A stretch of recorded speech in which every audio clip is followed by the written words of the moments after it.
how does one actually take power? By November of 1923, Adolf Hitler had built a movement. But many people start movements. Any lunatic can get a few dozen followers together if he has a modicum of charisma.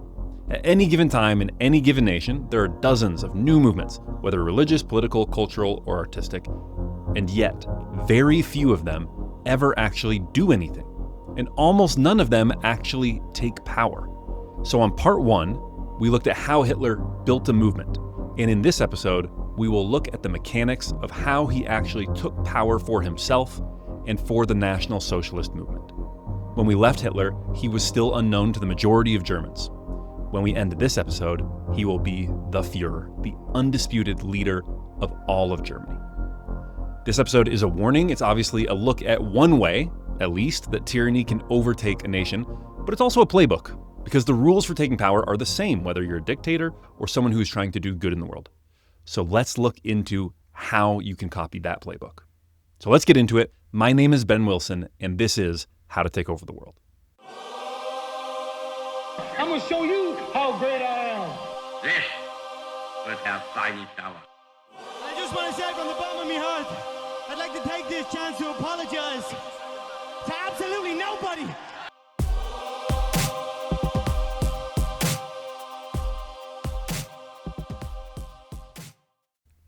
It's November 8th, 1923, a cold autumn night in Munich.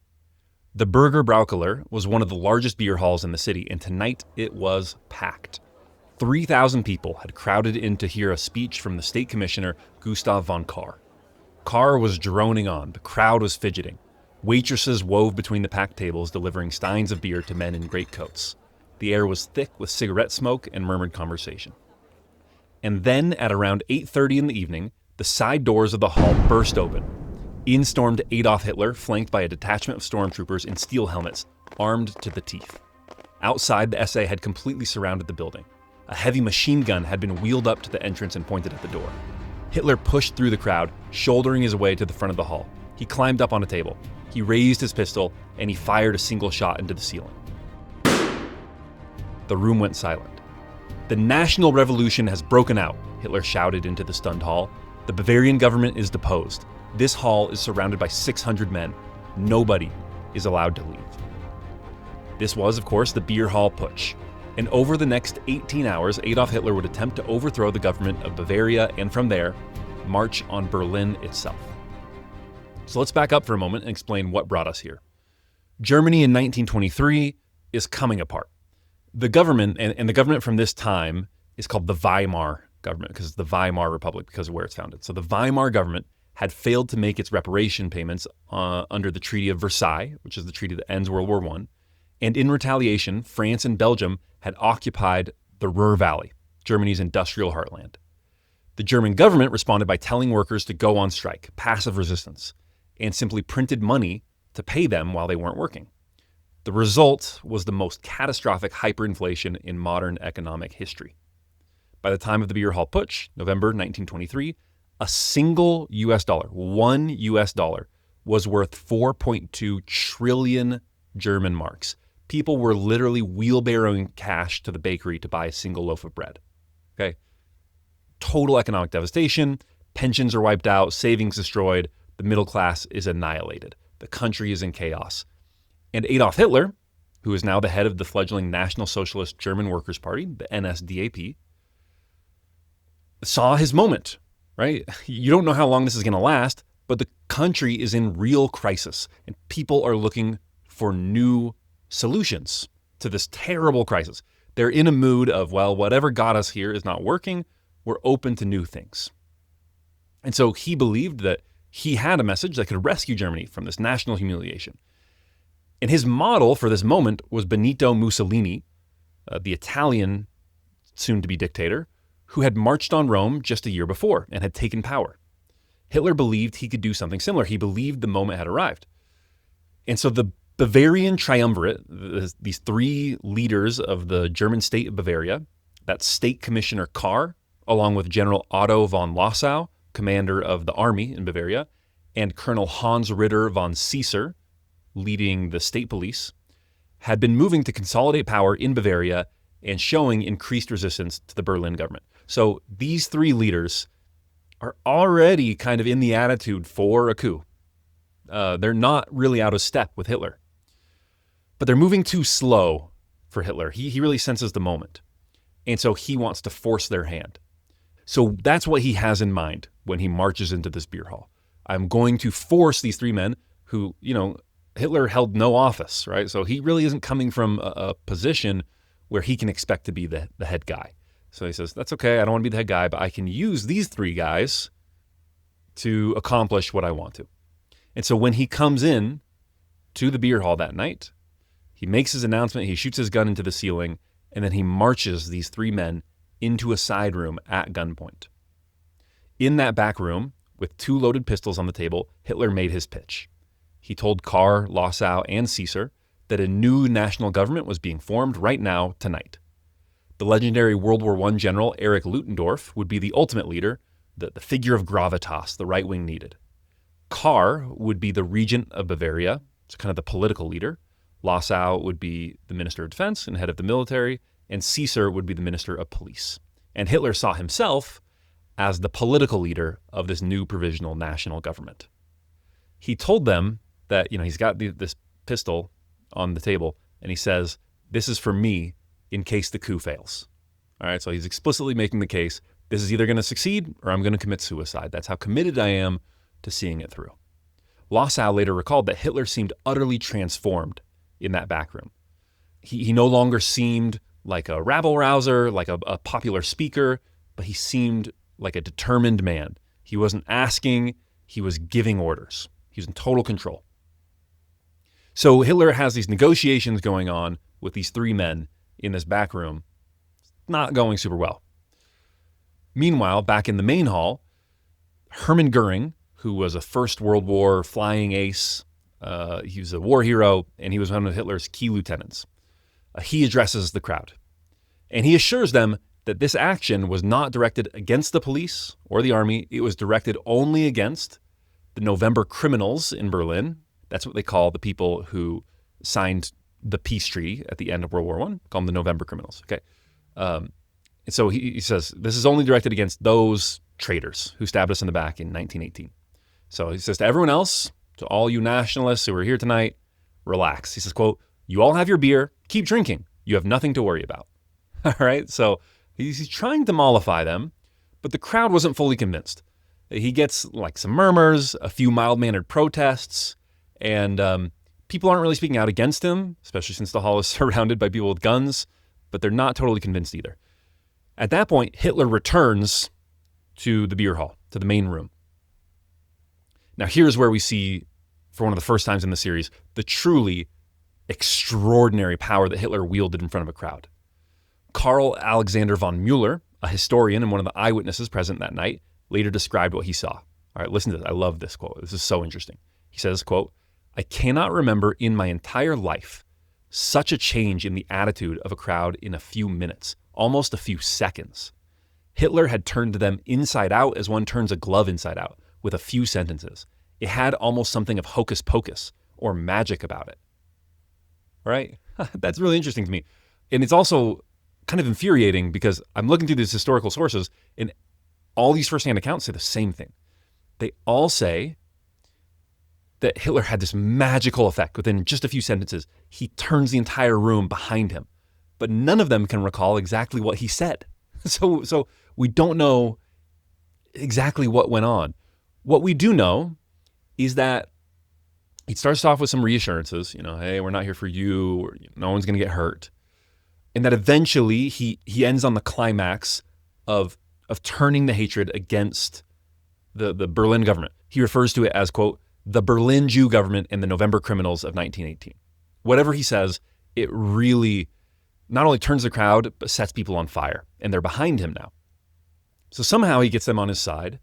And then he tells them what's going on. He says, look, we're talking to Kahr, Lossow, and Caesar in the other room. But, they're struggling to come to a decision. They don't know if they should support this coup or not. What do you guys think? If they do support it, will you support them? Will you stand behind them? And the crowd roars, yeah! They come to life. And so this huge show of enthusiasm does a lot to convince Karl, Lossow, and Caesar that, whoa, these people are motivated. We at least better go along with Hitler right now in the moment. Hitler ends after they show this support. He says, either the German Revolution begins tonight or we will all be dead by dawn. All right. So it's a rhetorical masterpiece. He has the whole room behind him. And now all the cards are in his favor as he goes back to negotiate once again with this triumvirate of Bavarian leaders. Ian Kershaw, the historian, writes, quote, Hitler, with his pronounced sense of the theatrical, announced in emotional terms what was at stake, and the crowd was his. All right.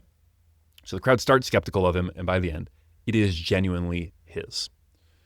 So he goes back to the back room. Karl, Lossow, and Caesar are starting to be more persuadable because of the enthusiasm that they saw the crowd have for Hitler, but they're still wavering.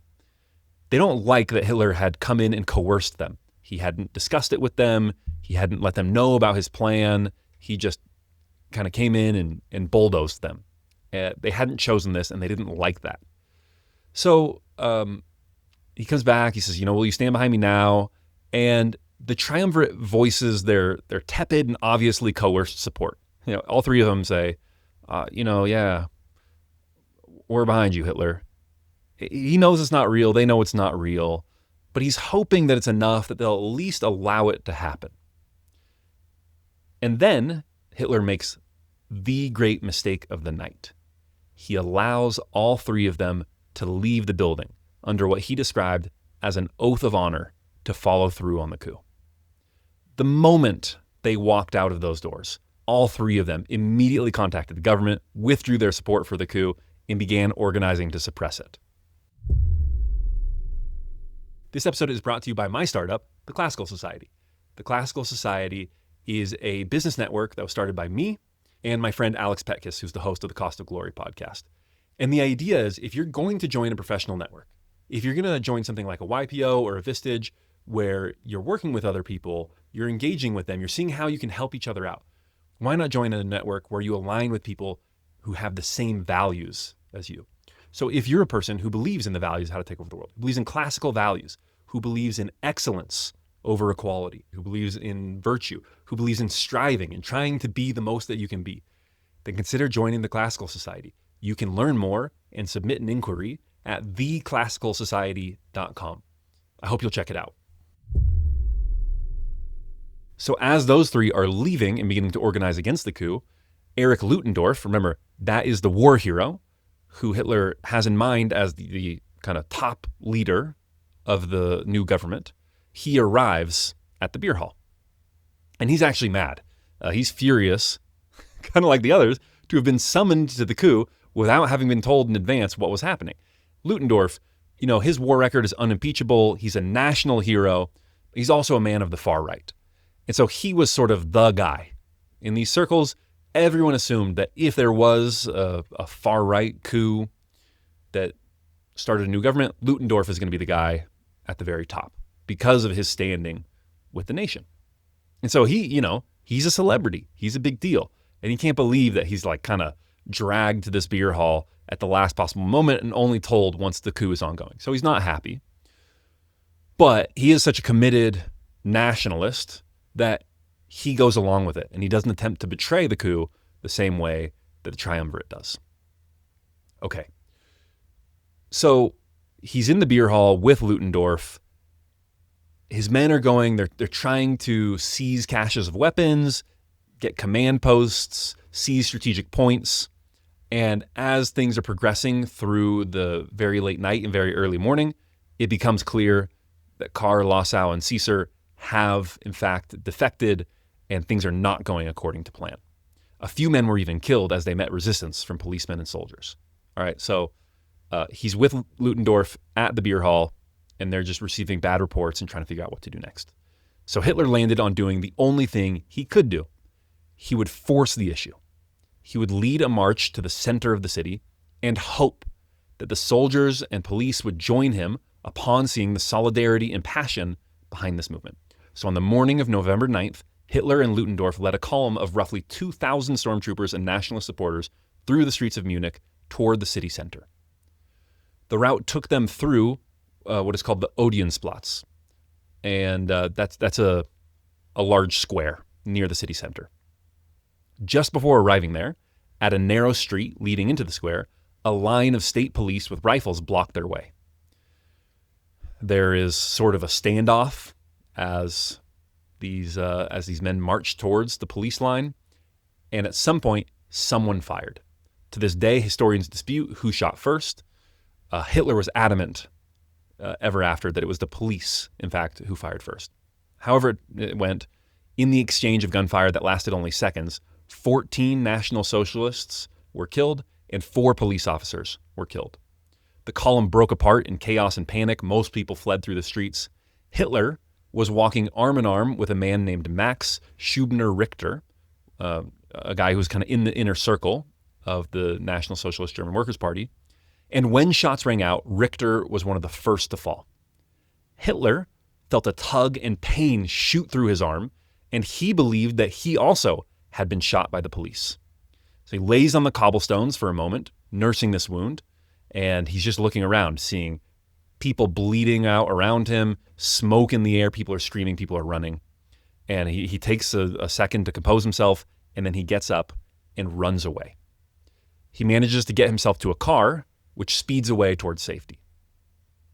In this car, he's inspected by the people who are fleeing with him, and they look at his arm. He tells them, I'm shot, I'm shot. And they take off his coat, they look at his shoulder, and there's no blood. And he realizes that he hasn't been shot after all. When Richter was struck by a bullet and fell, as he's falling, he had been holding the arm of Hitler, and he pulls it down, and he dislocates Hitler's shoulder, which is a nasty injury. But in the chaos, Hitler assumed that he had been shot, but actually he's just got a dislocated shoulder. Goering had also been marching with the column, and he had been shot in the thigh. He also runs and eventually escapes abroad. Ludendorff, for his part, did something remarkable that was characteristic of his status. He simply kept walking forward straight through the police line. He, relying on his status as a war hero, believes that no one is actually going to physically stop the great Ludendorff. And, he wasn't wrong. He walks through, and everyone else has fled, so then he just walks home. And he is arrested, but only later, peacefully at his home. So Hitler, he's in this car. He flees to the country estate of a close supporter in the country hills outside of Munich. And at first, he's despondent. He knows that this has completely fallen apart. The prison psychologist would later recall him saying during his subsequent arrest and imprisonment, quote, "I've had enough. I'm finished. If I had a revolver, I would take it," meaning I would use it on myself. His old comrade and co-founder of the movement, Anton Drexler, remember Drexler is kind of the one who finds Hitler and realizes his potential and promotes him in the party. Drexler, according to later accounts, is the one who talks him back from committing suicide.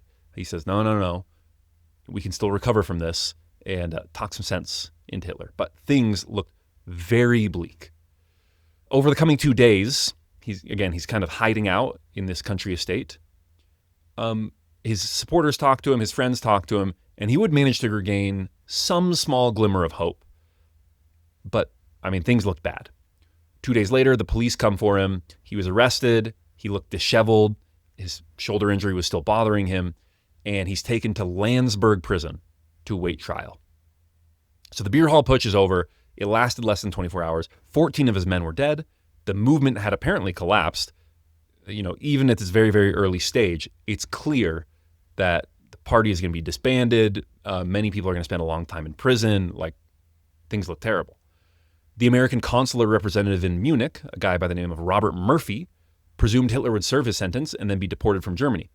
So the reports back to America are, hey, there was this far-right movement, German National Socialist Workers' Party, that's over. That's how people are treating it. This is the end of the movement. Complete failure, complete collapse.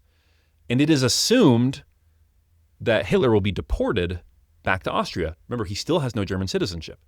He had been born in Austria. He'd been living in Germany for a number of years now, but he had never taken the time to actually get German citizenship. The author Stefan Zweig later remarked, quote, "In the year 1923, the swastikas and stormtroopers disappeared, and the name of Adolf Hitler fell back almost into oblivion. Okay? Again, I just can't overemphasize the extent to which it is over. It is so over. Hitler was alive. His supporters are, for the most part, alive. 14 of them are dead, but most of his close lieutenants were not shot. But basically, everything else is gone. The National Socialist movement, if it ever comes back, is going to have to start again from zero. So the beer hall putsch failed for a simple structural reason. Hitler had no workable theory of victory. He had an end point, which is March on Berlin. He had a start point, which is, get Karl, Lossow, and Caesar to agree to this and support me. But, step B, C, and D are basically missing. He had no coherent theory for how we get from here to there. The beer hall putsch actually makes me think a little bit, and I know this is going to be a controversial comparison, to the events of January 6th, 2020. That was the date of the protests in Washington, D.C. that got out of control and led to people storming the Capitol building. And the reason I think they're similar is that on January 6th, you have these people who want to stop the election from being certified, which, the election was certified in favor of Joe Biden. They didn't want that to happen. They thought that Trump really should have won. And so, they riot, they break into the Capitol, and then they do nothing. They literally start taking a tour of the building. They even stand behind the velvet rope, right? And in both cases, in the beer hall putsch and in January 6th, there was a goal: stop the election from being certified, take control of the Bavarian government, march on Berlin. They had a start of a plan. They had a concept of a plan. But a concept of a plan is not enough. You need a theory for, okay, we start with A, we go to B, we go to C, we go to D, and here are how things succeed. In fact, Hitler would make fun of Lossow, one member of the triumvirate, for saying that, hey, if I'm going to join this, he's trying to convince him, actually support this coup. And he says, if I'm going to join this coup, I need reassurances the plan has at least a 51% chance of success. And Hitler says, that's ridiculous. How can you ever actually know if you have a 51% chance of success, right? Like, you do what you think you can, and you can't really ascribe percentages to these things. Which, fair enough, but, Lossow was right. There should at least be a plausible explanation for how you will succeed, which Hitler never had with the beer hall putsch. All right. So Hitler is charged with high treason, and by rights, this should have been the end of his story. Failed revolutionary, Austrian immigrant. The most likely outcome was a lengthy prison sentence. Lengthy. High treason. High treason. The penalty for high treason in the United States and in most places, like the standard penalty, is death. Okay, we technically still have that on the books in the USA.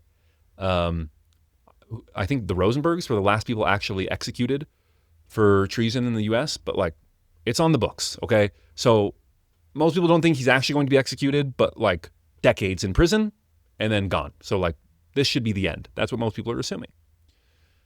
But Hitler turned the trial into one of his greatest triumphs, shockingly. The first stroke of good luck was that he was tried in a Bavarian court rather than a federal one. This already told you something about the sympathies of the authorities. Bavarian conservatives had some fellow feeling for the nationalist right. As I explained in the last episode, the National Socialist movement and the conservative movement are distinct and don't always see eye to eye, but they're both right-wing movements, and so they're kind of cousins. And so there's some fellow feeling. So the conservatives, they have no appetite for coups. They're conservatives. They kind of want things to go the way they always have. But they also don't want to see Hitler and his co-conspirators punished too harshly. The presiding judge, George Neidhart, is also a nationalist, and so has some sympathies for Hitler's. And so he allows him extraordinary latitude. He and his co-defendants were permitted to speak at length, so for 20, 30 minutes at a time.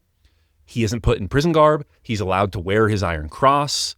The jury is friendly. There is just all this stuff that makes this a favorable setting for Hitler and his defendants. Any decision that can be made that favors the defense is made to favor the defense. So the proceedings become a platform for expounding the rationales for this coup and the beliefs of National Socialism to the entire nation. So Hitler's speeches are supposed to be just a narrow legal argument. Did you do this? Did you commit treason or no? And instead, he's expounding the philosophies of National Socialism. Here's why we believe what we believe, and here's why the government are all criminals, and here's why they're traitors, and here's why the Treaty of Versailles was such a betrayal. All right. And so he opens, I talked about this in episode 1, but he opens with a speech that was, by any measure, one of the great speeches of all time. Brilliant rhetoric. He starts off, I said this last episode, but I'll repeat his beginning to the speech. He says, quote, "It seems strange to me that a man who, as a soldier, became accustomed to blind obedience for nearly 6 years should suddenly come into conflict with the state and its constitution. To explain this, I must go back to my youth, because there, indeed, is the seed of the conflict between me and today's constitution and governing bodies." Okay? Excellent. Excellent start. If you're in the jury and you're looking at this, you're like, oh, guy's a war hero. He obeyed the government for 6 years during World War I, so he's not like a treacherous type of personality. Why did this happen? That's a good question, Hitler. You've accepted his premise that he's a war hero, and you now are curious of what he has to say. Yeah, why did you come into conflict with the government if you're a fundamentally obedient person? You've kind of accepted his premise. So it's an excellent moment of pathos, of relating to the audience, sharing their perspective. In his speeches, he takes full personal responsibility for the putsch, but with a crucial twist.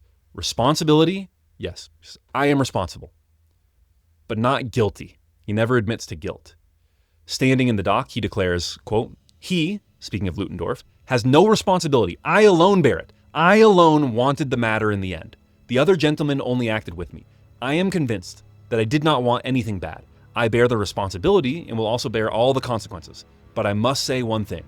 I am not a criminal because of this, and I do not feel like a criminal because of this. On the contrary." And then came the line that really crystallized his entire political identity. This is the end of his opening speech. He says, "I myself cannot plead guilty. I confess to the deed, but I cannot plead guilty to high treason, because there is no high treason against the traitors of 1918. I do not feel that I am a traitor, but the best German who wanted the best for his people." Okay, rousing stuff, really great speech. And think about what he's doing here. He's completely inverted the judicial relationship. He is putting the government on trial, right? He says, I did it, but they are the guilty ones. The men who signed the armistice, who accepted the Versailles terms, who presided over Germany's humiliation, over our economic devastation. They are the traitors.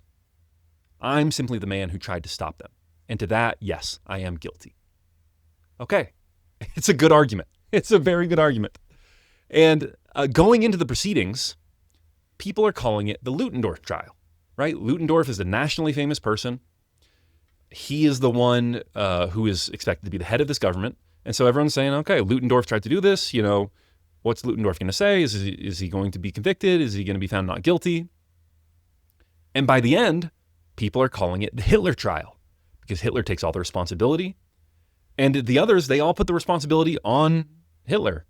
Not just the triumvirate and Ludendorff, but all the other co-conspirators who had some hand in it. All of them point the finger at Hitler. And he wants this. Because this, more than any speech he had previously given, raises his profile in Germany. I mean, talk about turning a difficulty into an opportunity, right? I just can't think of anyone who's done it better. People are thinking that he's going to go to prison for decades, that he is finished. And instead, he says, no, I'm not the traitor here. The government, they are the traitors. And I alone am responsible. And as a consequence, he is the one in the spotlight that everyone is looking at, and he becomes nationally famous for the first time. A student named Joseph Goebbels is reading press reports of the proceedings of this trial in early March 1924, and he writes in his diary, quote, "I am occupying myself with Hitler and the National Socialist movement, and I suppose I shall have to do for some time." So many of the future leaders of the National Socialist movement were attracted to it by hearing or reading Hitler's remarks at the trial for the beer hall putsch. With the benefit of hindsight, Hitler could say in one of his courtroom speeches, quote, "The deed of November 8th did not fail. It might have failed if a mother had come to us and said, 'Herr Hitler, you have my child on your conscience.' But I can assure you that no such mother came. On the contrary, thousands of others came and stood in our ranks. And regarding the young men who fell, one day an obelisk to them will bear the inscription, 'They too died for the liberation of the fatherland.' That is the visible sign of the success of November 8th, that in its wake, the youth will rise up like a storm tide and unite." So just think about that for a moment. He is turning a failed coup and a collection of dead boys, of dead young men, into a founding myth, into a sacred origin story. This is the work of a political genius. And he did. He turned this failure, this abject failure, into a sacred moment, into a part of a founding myth. One of the things that you can see this in is there were these swastika flags, right? The famous Nazi flags, the circle with the swastika inside. And they were parading these flags during the putsch when they get fired on by the police. And so some of these flags get splattered with blood. Some of them fall and are dipped in blood of people who are bleeding out on the ground. So you have these bloody flags. And these flags would be declared sacred. And at later Nazi rallies, these flags would be touched to new swastika flags to dedicate them, to set them apart, so to speak. A swastika flag wasn't like an official flag until it had touched one of these flags present at the beer hall putsch that had been stained with the blood of martyrs. All right. So Hitler does an excellent job of myth-making around this, of putting narrative around it so that he controls the story so that it's not just an abject failure, but it is the start of something and the culmination of a genuine commitment to national revitalization. Okay, so he gives these speeches, he kind of makes his myth out of it. He's already in a kind of a favorable setting. He's got a judge who wants this all to go away, who is a nationalist, who wants him to succeed.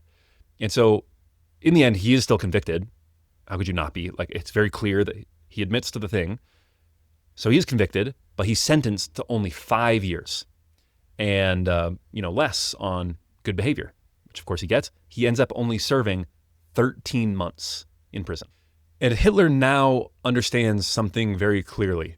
This would become a pivot to a new strategy, because now he understood very clearly that violent revolution was not his path, that the path to power ran through the ballot box. He would use the democratic system to dismantle it from within. As Goebbels later put it, we will use any legal means to revolutionize the current state of affairs. Okay? Any legal means. And that would be the strategy going forward. They were going to play by the rules until they were in a position to change the rules. So I want to quickly insert my second takeaway here, which is the main character theory, which is that you always want to be the main character of the story that's being told. And the other co-defendants didn't realize this. And so they are the ones saying, yeah, it was all Hitler. It was all Hitler. And Hitler was the one saying, yeah, it was all me. He ran toward the spotlight. He claimed all the responsibility. He turned the trial into a referendum on himself, and then through himself onto Germany's humiliation, on the government and what they were doing. So I call this the main character theory, that you always want to be the main character in the story. You want to put yourself in a position where you can be considered the protagonist. And that's going to be Hitler's strategy going forward. So actually, you probably know that he eventually becomes leader of Germany, right? Well, from here to there, he serves in no positions in government. Why? Because he always has to be the main character. So if he's just serving in the Reichstag, in the parliament, if he's the vice president, if he's the governor of wherever, he's not the main character. He always wants to be the main character. He always wants the story to be about him. He always wants to be responsible for the outcomes. When you're a side character, that's the most infuriating thing, is that you are judged by things that you're ultimately not responsible for, right? That's the fate of being the number two guy, right? There's nothing wrong with being number two, and in some ways there are advantages to it, but ultimately you get judged for the results that someone else is ultimately in charge of. So lesson number 2, always be the main character of your own story. Hitler is good at that. So in Landsberg prison, It's about 30 miles west of Munich, so it's still in Bavaria. It's very close to the area. And Hitler's quarters are actually pretty comfortable. Ian Kershaw writes about it. Hitler returned to Landsberg prison to begin his light sentence in conditions more akin to those of a hotel than a penitentiary. The windows of his large, comfortably furnished room on the first floor afford an expansive view of the attractive countryside. Dressed in lederhosen, he could relax with a newspaper in an easy chair, his back to a laurel wreath provided by admirers, or sit at a large desk sifting through the mound of correspondence he received. He was treated with great respect by his jailers, some of whom secretly greeted him with Heil Hitler, and accorded every possible privilege. Gifts, flowers, letters of support, encomiums of praise all poured in. He received more visitors than he could cope with, over 500 of them, before he eventually felt compelled to restrict access. Okay, so Hitler has really transformed the outcome of this failed putsch.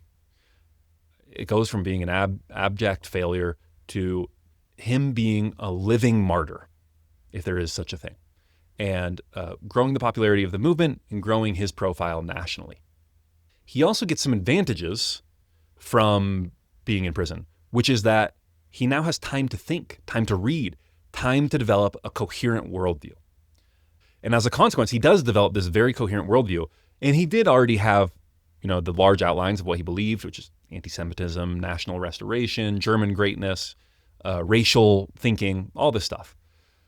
But now it becomes more defined, especially at the edges. He defines his personal worldview. He stops drinking. He becomes a vegetarian because he's a big sort of animal rights person. He doesn't believe in cruelty to animals. He reads voraciously military history, philosophy, American history. He develops the plan that, frankly, he will successfully carry out over the coming few years. Sometimes you hear about Bill Gates takes his think week. Again, all right, comparing Bill Gates and Adolf Hitler. All right. But Bill Gates takes his think week, right? Which is, he takes a week every year where he says, I can't just be a worker all the time. I need time to step back and take a broader view of what I'm trying to accomplish. And so for just a week, he reads, he thinks very deeply, and he takes that bigger perspective. Well, Hitler has sort of a 13-month enforced think week when he can get a broader perspective. And some outcomes of that thinking. One is that before the putsch, Hitler had imagined Ludendorff as the figurehead of the national revolution. When he actually tried to throw a revolution, that is what he tried to do, bring in Ludendorff as the famous national figure who everyone could follow. Well, now he starts to believe that he has the potential to actually be the man, to be the leader for Germany. The historian Ian Kershaw writes that, quote, by the date of his release from Landsberg on December 20th, 1924, the basis for his later incontestable position as leader had been laid. All right. So he's made that switch to being the leader of the movement. Also, as previously mentioned, he has categorically and permanently abandoned the path of violent revolution. All right. He now sees clearly that he wants to come to power legally. Or not so much that he wants to come to power legally, but the most viable path for him to come to power is legally, is through the pre-existing system. Now, the other big thing he does in Landsberg prison is he starts writing a book. He called it at first, quote, 4.5 years of struggle against lies, stupidity, and cowardice. His publisher and friend Max Amann convinced him to change the title to something more marketable. He settled on Mein Kampf, My Struggle. So Hitler writes this in 13 months. He dictates much of it to Rudolf Hess, who served as a kind of voluntary secretary, but other parts of it he actually wrote. All right, so Mein Kampf is the seminal written work of Hitler's life that lays out his thinking from a policy standpoint, as well as his own autobiography and how he understands himself and his relationship to the National Socialist movement and to Germany as a nation. It's not a great literary work, but there are some genuinely compelling parts that would endear an audience to him and helped to create the myth of the Führer and the myth of this great man. And so I think from that perspective are very effective as propaganda. And also just as a textbook for how movements are built, like There are few that are better than Mein Kampf. Okay, I won't go through all my highlights. I will do a bonus episode that's just a review of Mein Kampf. But the important thing to understand is that he's got some interesting thoughts about how to build a movement. He lays out the intellectual foundations of Nazism, of National Socialism, and he lays out his plans for the future and what he hopes to accomplish. For the first time, in full, he lays out his concept of Lebensraum, living space in the East. So what is Lebensraum? So Hitler is obsessed with the example of America for a few reasons. Number one, as a child, actually, he was obsessed with Western stories. He read all these dime store novels about the Wild West and the cowboys and the Indians and all this stuff, and he loved it. So he loved this idea of a frontier, and he thought that Germany needed a frontier. He thought that Germany really needed to expand if they weren't just going to be the plaything of more powerful actors on the global stage. So you've already got Britain, who's got an empire. You've got America, who is growing and developing an empire, and who everyone can see is going to be the next global superpower. They just have this incredible industrial base, all this land, this huge population. They've got all these advantages. So America is coming. And then you've got Russia. And Russia is just massive. Also a huge population, tons of natural resources. And so Germany, by comparison, is a much, much, much smaller country. So he says, look, we're going to get left in the dust unless we can grow and expand. There are two ways to do that. One are overseas colonies. But he says that strategy is no good. It worked for the British, but he said, and this is very prescient, he says it's about to fail for the British because America has already separated from the British Empire, and all these overseas nations are probably going to do the same thing. You know, Australia, Canada, they're not really going to stay attached to Great Britain for too much longer, which is true. So he says we need one huge German nation with a frontier where we can expand. The other reason that he's obsessed with this idea is he was traumatized by fighting strong, vigorous German men in World War I who were fighting on the American side, right? Because Germany had been constrained for a long time, overpopulated. So where did the extra population of Germany go? They all emigrated to the United States. And there they became American over the subsequent, 200 years. And so that's one of the great ironies of World War II, is that you have Germany absolutely devastated by an American general with the last name Eisenhower, right? Could not be a more German last name. And it's not just people that they're losing. It's not just the quantity, but what kind of person picks up stakes and moves to America?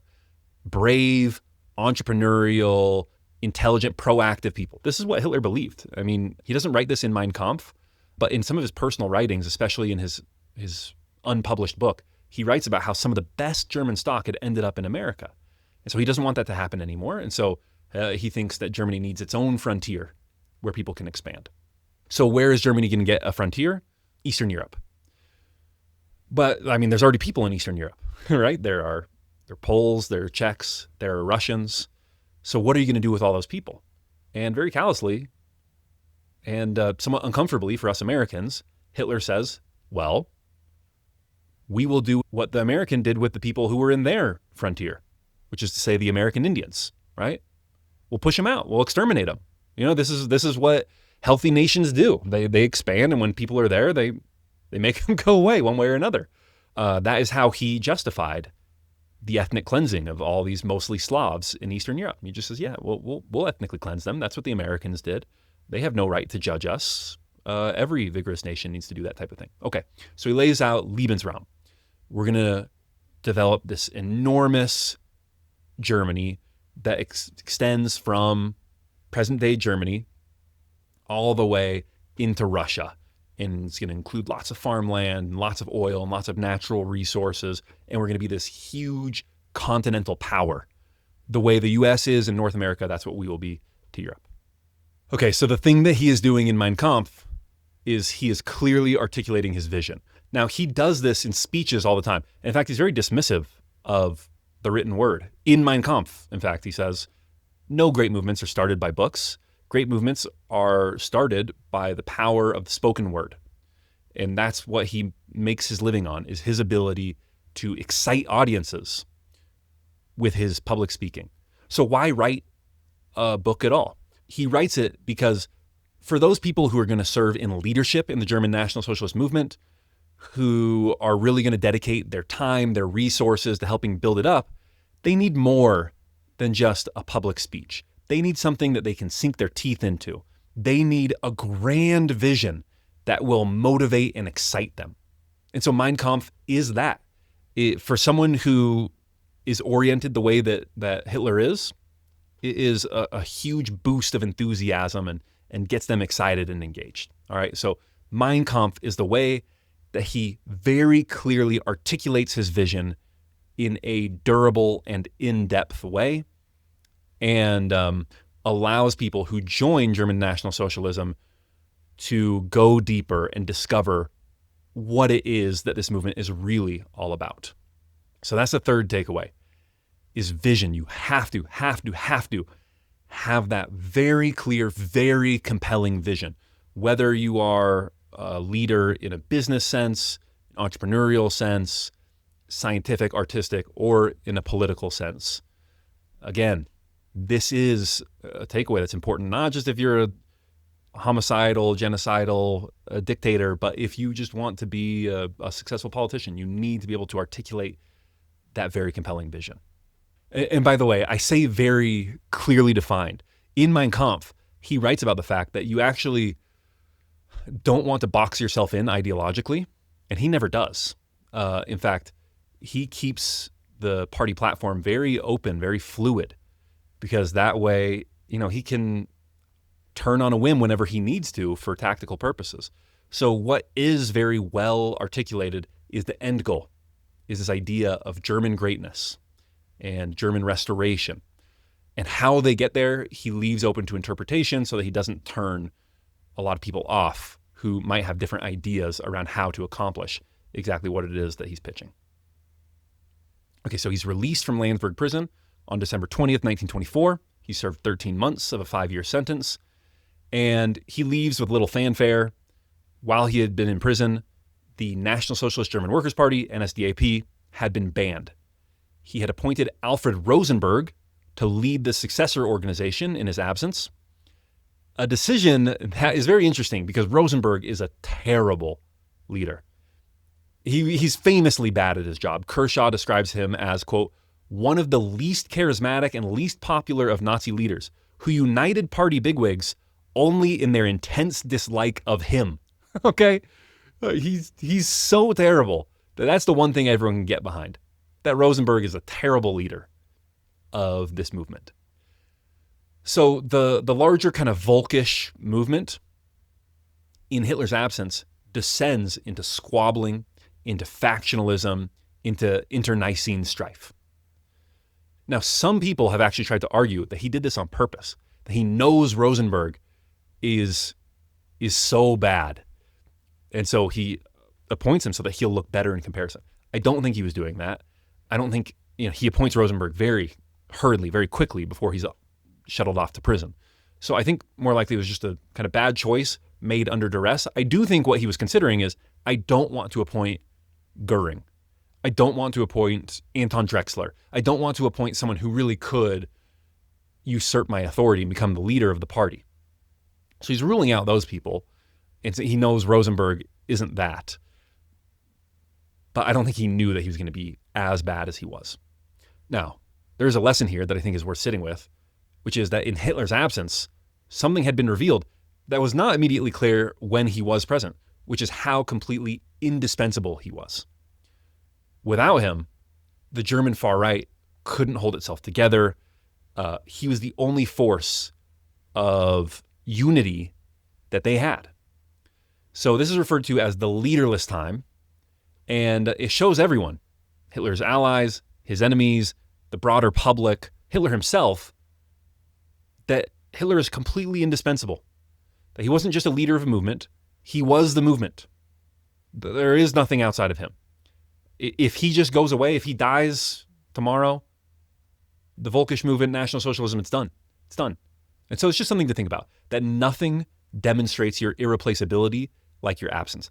I don't think you want to engineer a 13-month exit from your company or your organization, but I do think that's a tool that can be used appropriately sometimes. Okay, so he's released from prison. He can begin to work in politics again. However, he can't speak publicly. That is one of the stipulations of his parole.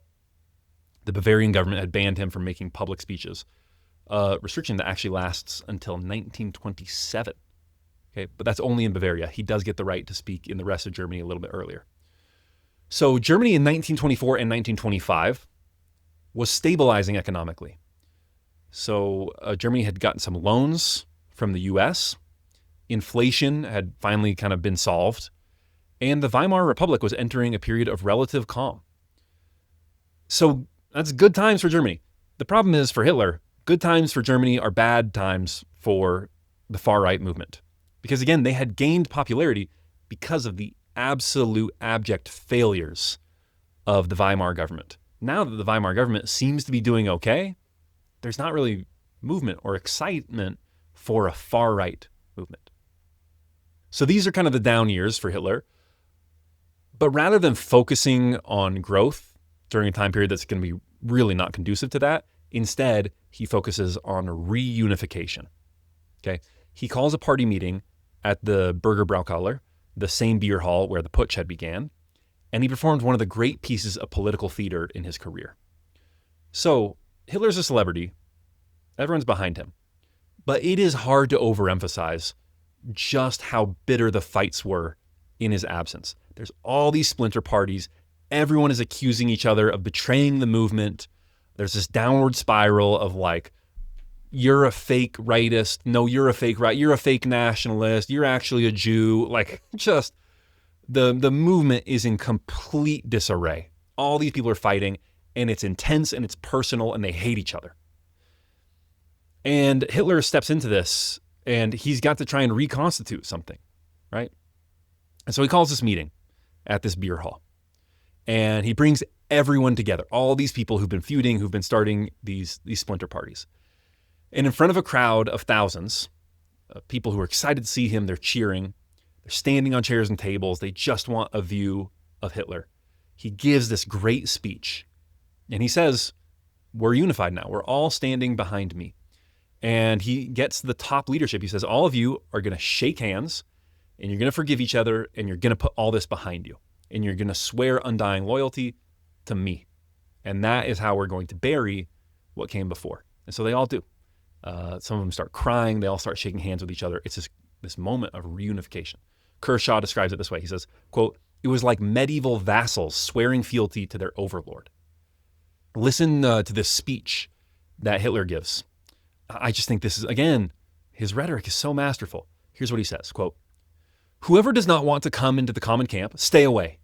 But whoever intends to come, I say one thing to him. The quarrel has now come to an end. Do not come to me with excuses. Do not say to me, I can do everything you ask except this and not that. And these others are guilty of such wrongs. No. He who knows that he is free from all guilt, let him pick up the first stone, and then, friend, have courage and hurl it at me. For I too have failed, as every one of us has. No one has the right to strike his chest and cry out, he is the guilty party and I am pure as an angel. Whoever thinks like this bears the greatest guilt, for he is conceited and unjust at the same time. That's so smart for him to say, because look, Hitler he stepped away from politics completely in his 13 months in Landsberg prison. He actually hasn't been a part of these internecine strifes at all. So by saying that he himself is guilty, which everyone knows is not true, he's making himself like a scapegoat, like a sacrificial lamb. And he's saying, look, I'm with you guys, okay? I made mistakes. I have accused others in the past. No one has any ground on which to stand to say, I'm an angel, I'm perfect. You guys have all made the mistakes. We're all putting our mistakes behind ourselves. It's just such a brilliant moment of getting people who were the bitterest of enemies, I mean really bitter enemies, who had told each other that they would never reconcile, to actually get them to reconcile and get them unified behind him. And it's a smart way to do it, to make him the thing that unifies everyone. He had said earlier in a previous speech, speaking of the National Socialist movement, quote, "I could join only on the condition that the political struggle be placed exclusively in my hands. But that was not impudent or immodest of me. I am rather of the opinion that when a man knows that he alone can do a thing, he must not be modest." And he's not modest in this moment. This is a man who has completely internalized the concept of his own indispensability to the movement. So he doesn't view it as arrogance to say, hey, everyone has to line up behind me. It's just a conviction that this is the only way that people can move forward in unity. Okay, so now he's got this movement unified behind him. It's got political headwinds. It's not going to be able to grow very quickly, but it does have that ideological consistency, that passion behind it. People are excited about it, and it's got unity, and that counts for a lot. He makes some other strategic moves during this period. He demotes the stormtroopers, the SA, from a paramilitary force to essentially an athletic and ceremonial wing of the party. This was a huge break with Ernst Röhm, who had been building the SA into something far more ambitious, and actually it would go back and forth. So once they take power, the SA does once again kind of become a paramilitary force. But Hitler, again, he's committed to this legal path, and he's trying to show the national government, hey, don't ban us as a party. We're good Boy Scouts. We got this SA, but they're just an athletic club. They like boxing, and they provide some bouncing services every now and then, but these people are not dangerous. They're not a paramilitary force, right? Another strategic move that he makes is he finishes off Ludendorff. Once he realizes that he is actually the leader of this movement, it's kind of awkward to have the old guy hanging around. And so in a move that can only be described as political cruelty, he encourages the old general to run for president in 1925, knowing full well that the German National Socialist Party has no chance of winning, that Ludendorff has no popular base outside a narrow slice of the nationalist right. And so Ludendorff, who just a decade before had been like this huge national hero who everyone loved, he receives a humiliating 1.1% of the vote. And after that, he is finished as a national political figure. And so with that move, by encouraging Ludendorff to run for president, he neutralizes the one man who might have the credibility to outrank him on the German right. And now he's gone. He doesn't have to be worried about anymore.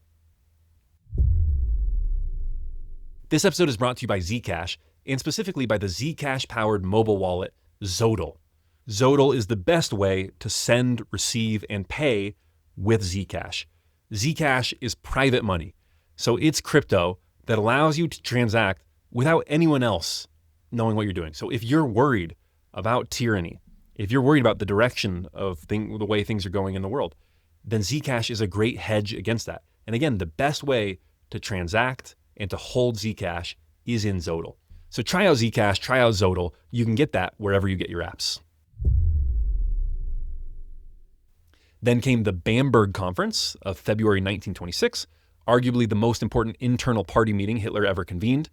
So Gregor Strasser was an important lieutenant, a very capable person.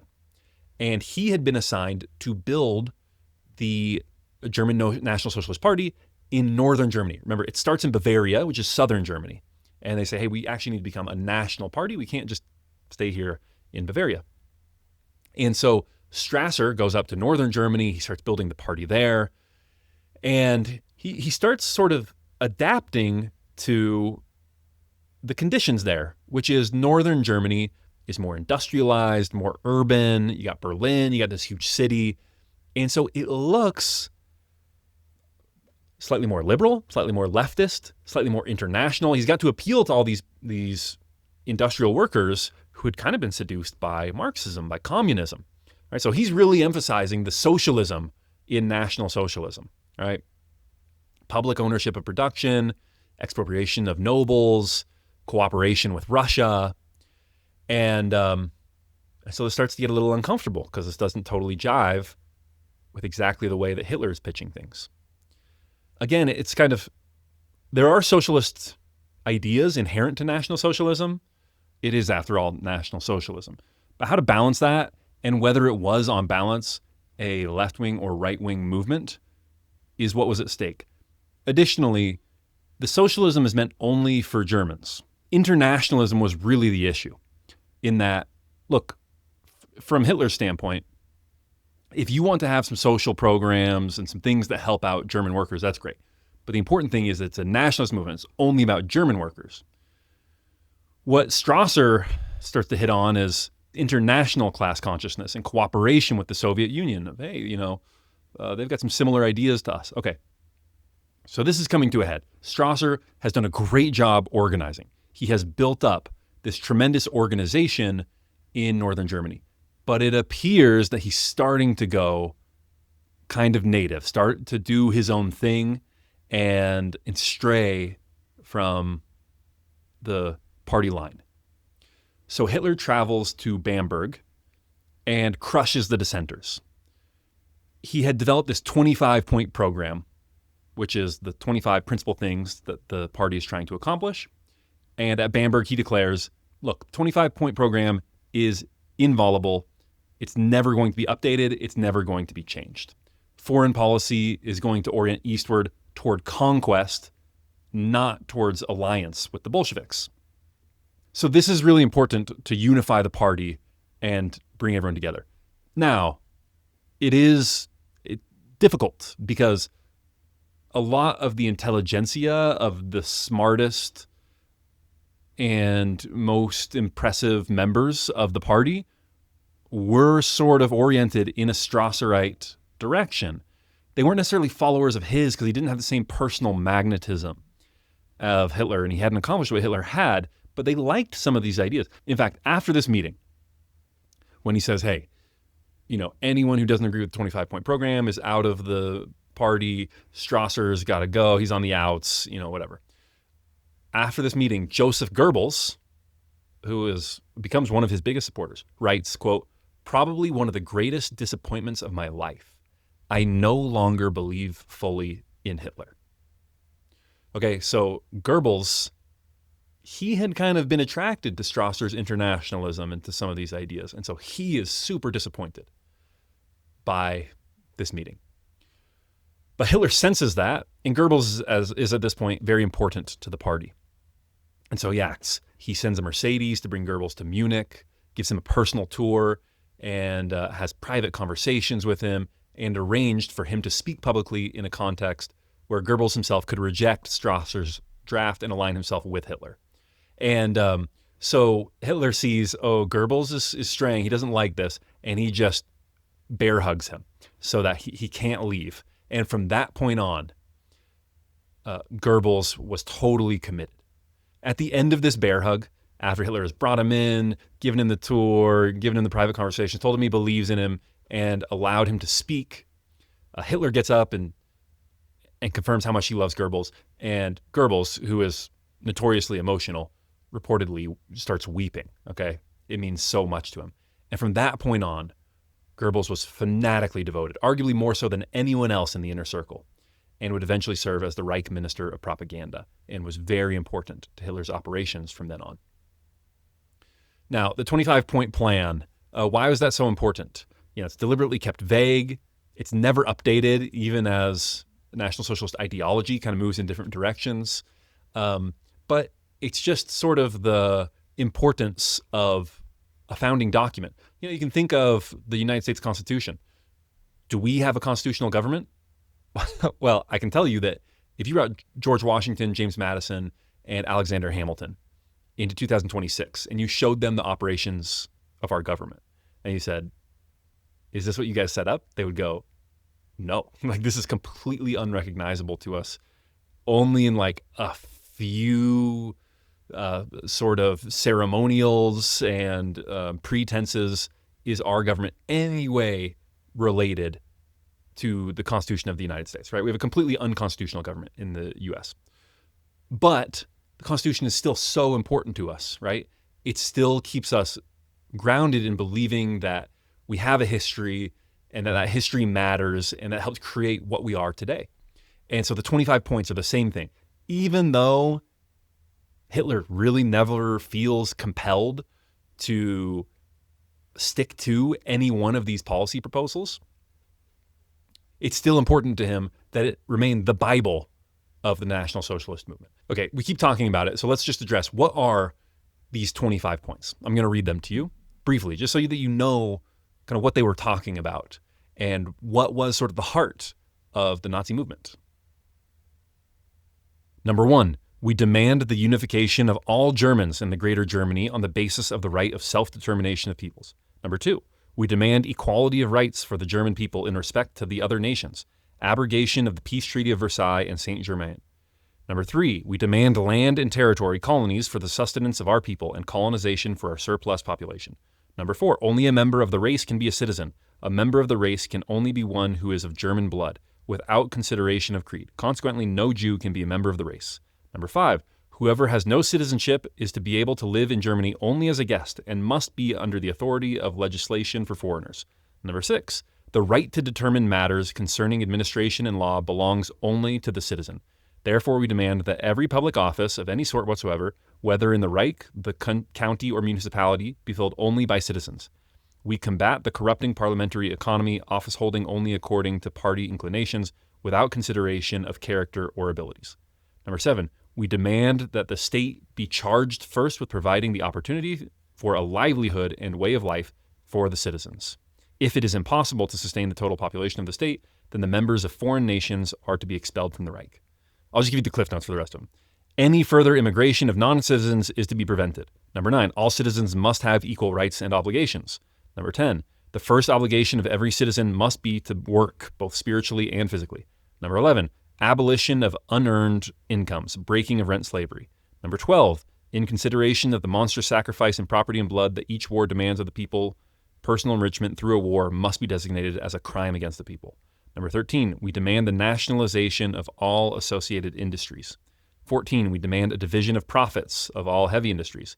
15, we demand an expansion on a large scale of old age welfare. Number 16, we demand the creation of a healthy middle class and its conservation. Number 17, we demand land reform suitable to our needs. Number 18, we demand struggle without consideration against those whose activity is injurious to the general interest. Common national criminals, usurers, and so forth are to be punished with death without consideration of confession or race. 19, we demand substitution of a German common law in place of the Roman law serving materialistic world order.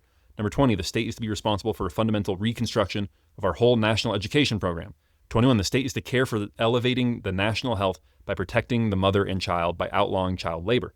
22, we demand abolition of the mercenary troops and formation of a national army. 23, we demand legal opposition to known lies and their promulgation through the press. 24, we demand freedom of religion for all religious denominations within the state so long as they do not endanger its existence or oppose the moral sense of the Germanic race. And number 25, for the execution of all this, we demand the formation of a strong central power in the Reich. Okay, so that gives you a feel. Again, it's sort of a grab bag. It is sort of vague. It's the kind of stuff that, with a few exceptions, is sort of difficult to argue with, and it's not all hyper-reactionary as you might expect. Okay, another issue that he's dealing with, and actually would deal with for the rest of his life, is the question of religious persecution. All right. Remember, these people who are involved in the Völkisch movement, they are very into German history, into, like old Germanic folkways and Germanic warriors with their Viking helmets and their big broadswords and things like that. And so a lot of them were pagans and were interested in paganism.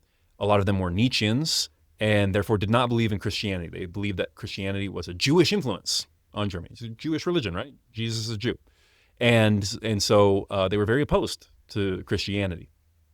Hitler himself, actually, there are a few quotes from some of his speeches that makes it very clear. I mean, he's very flippant about Christianity, especially when he's talking to an internal audience of National Socialist supporters. You get the idea that this is not a genuine Christian. This is not a believing person. I know some people think that's controversial and like have this idea that Hitler was a Christian man. And he did seem to have a belief in God or a higher power. But I'm just telling you that if you read through his speeches, which I have, it's just very clear he's not a believing Christian. However, he did get annoyed by some National Socialists who really wanted to immediately start moving away from Christianity. His viewpoint, this is purely strategic, but his viewpoint is this is ridiculous. Like, the German people are not ready to move away from Christianity at all. Most people, even if they don't practice, and mid 20th century, people are starting to move away from Christianity as a serious faith. But even if they don't practice, they still have cultural ties to Christianity. And any sort of oppression or opposition to Christianity is just going to be a total death knell for National Socialism as a national party. And he probably agreed with the idea of moving Germany away from Christianity and towards either probably a more secular direction. He fancied himself like a modern scientific secular man. Perhaps pagan, but that was never Hitler's thing, actually. He was never like a super committed pagan. That was other people in the National Socialist Party. So anyway, the point is, for purely strategic reasons, he's really trying to tamp down on anti-clerical elements within the party. There were especially a lot of anti-Catholic elements within the party. And he is Catholic. He has a Catholic background. He comes from Austria. He comes from this southern part of Germany and northern Austria that's highly Catholic, right? So this is one of the things that he is worrying about, is strategically, hey, we might be sort of opposed to Christianity, but you guys can wait on this. This is something that we do after we win. Okay, so this is where we are with Hitler. He's fully in charge of the movement and in charge of the party, which has been reconstituted now. And, when I talked about that Great Reunification, because the party had been abolished after the Putsch, but now it has been restored, and they issue new membership cards. That's one of the things that helps reunify everyone. It's like, hey, you guys formed all these splinter parties, and some of you were earlier than others. The first time we had the National Socialist Party, none of that matters, okay? Blank slate, we're issuing new membership cards for the National Socialist German Workers' Party. So the party is not growing very quickly, but it has its leader back, it's purposeful, it's united, and everyone is pointed in the same direction. Now, as we talk about some of these strategic considerations of unification, of making alliances, Strasser building the Northern Party, ideological uniformity, what I want to reemphasize is that the primary thing that Hitler does is speak. He is still giving these public speeches, and that's still the beating heart of the NSDAP. Without Hitler's speeches, nothing else means anything. He is still sticking to the basics, and he is still a great speaker. Ian Kershaw writes, quote, "What Hitler did was to advertise unoriginal ideas in an original way. Others could say the same thing, but make no impact at all. It was less what he said than how he said it that counted. As it was to be throughout his career, presentation was what mattered. He consciously learned how to make an impression through his speaking. He learned how to devise effective propaganda and to maximize the impact of targeting specific scapegoats. He learned, in other words, that he was able to mobilize the masses. For him, this was, from the outset, the route to the attainment of political goals. The ability to convince himself that his way and no other could succeed was the platform for the conviction that he conveyed to others." And there is something almost strange about Hitler's relationship to public speaking, because in small groups, in private conversations, he was often awkward and uncomfortable. Not always, but frequently. He once refused to give a wedding speech at a friend's wedding, saying, "I must have a crowd when I speak. In small, intimate circles, I never know what to say." So it's like he fed off this intensity, off this like rock concert feeling of this crowd, the cheering. He needed that to get him going. And he became a different person. But in private, he was much more reserved. Many people came away sort of unimpressed of him in small group settings or one-on-one conversations. He just seemed much more normal, whereas in front of a crowd, he seemed larger than life. His speeches were often long. They could last 2 hours or more. And as Kershaw said, the themes didn't vary very much. They weren't highly original in terms of their ideas, although I think that is kind of a bogus criticism. Like, would you say that Obama or Biden or Bush or Trump or any of them had super original ideas? That's just not the role of a politician and a political leader, right? Their role is to galvanize public support behind pre-existing ideas. So anyway, he's almost uniformly incredible in front of big crowds. In front of small groups, as I said, he's often not as impressive, although he can be. That one is kind of variable. You just get mixed reviews. Some people come away pretty impressed. Other people come away not impressed at all. Other people with sort of a mixed opinion. One journalist who interviewed him during this period wrote, quote, "Hitler spoke with great simplicity and with great earnestness. There was not a trace in his manner of those arts which political leaders are apt to employ when they wish to impress.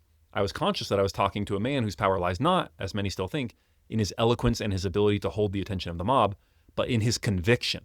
He is not a robust-looking man. He is slight in figure. But the moment he spoke, I realized that there was in him a burning spirit that could triumph over bodily weariness. He speaks very rapidly, and in his voice there is a nervous energy that makes one feel the intense conviction behind his words." Conviction. That word keeps coming up. And I think that is the next takeaway. And one of the most important things about Hitler is that belief.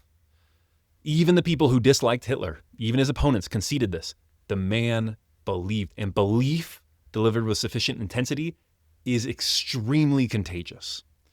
And I think that's what made Hitler such a compelling speaker and such a compelling leader. All right, so again, he is a compelling leader. He's doing well, but the party's not growing. The nadir comes in 1928, just because the economy is good and things are functioning pretty well in the Weimar Republic. So people aren't interested in far-right politicians. So in 1928, the NSDAP won only 2.6% of the vote. All right, this is a very marginal party. They have 12 deputies in the Reichstag, and that's somewhat helpful to them because those men get salaries and they get train tickets to and from Berlin. But, I mean, over 97% of the German electorate did not want Adolf Hitler, was not interested. Now, in 1928, things do start to turn around. On the one hand, because you start to get some economic turmoil, and on the other, because the National Socialists start to get smarter about how they are deploying propaganda. One of the things they do is, instead of trying to canvass the entire country, which is what most parties did and which is what they kind of had been doing in the past, they pioneer a technique of saturating one area at a time with flyers, speeches, meetings, everything. So that, you know, instead of, oh, I hear about the National Socialists every now and then if you're living in Essen, city in Western Germany. Instead, there's going to be a period of 2 weeks where you can't help but hear about the National Socialists, right? They've got flyers everywhere. People are talking about them. They got speeches. They're doing demonstrations. They're doing marches through the streets. Like, you can't help it. And so by doing this, going from city to city, region to region, they get on more people's radar. So that's a brilliant technique. Now, this development probably did not come from Hitler himself. And that's because most developments did not come from Hitler himself. I think there is this misconception that, well, Hitler was this authoritarian leader, right? He was the ultimate tyrant. And so he must have been a very authoritarian leader and very strict on the orders that he gave to his subordinates and exacting in exactly what they did and very detailed in his planning. It's not at all. Actually, Hitler was the opposite. All right. Here's what historian Ian Kershaw writes about it. He says, Hitler paid little attention to administration and organization. Party bosses were resigned to his lengthy absences and inaccessibility on even important concerns. Hitler's instinct, as ever, was for propaganda, not organization. So he's a great propagandist. He's a great speaker, but he's a terrible organizer, and he doesn't like to organize. And so for the most part, he is just the person who sets out the vision. He says, this is what we're trying to accomplish. And then he just allows his subordinates to go and try to accomplish it.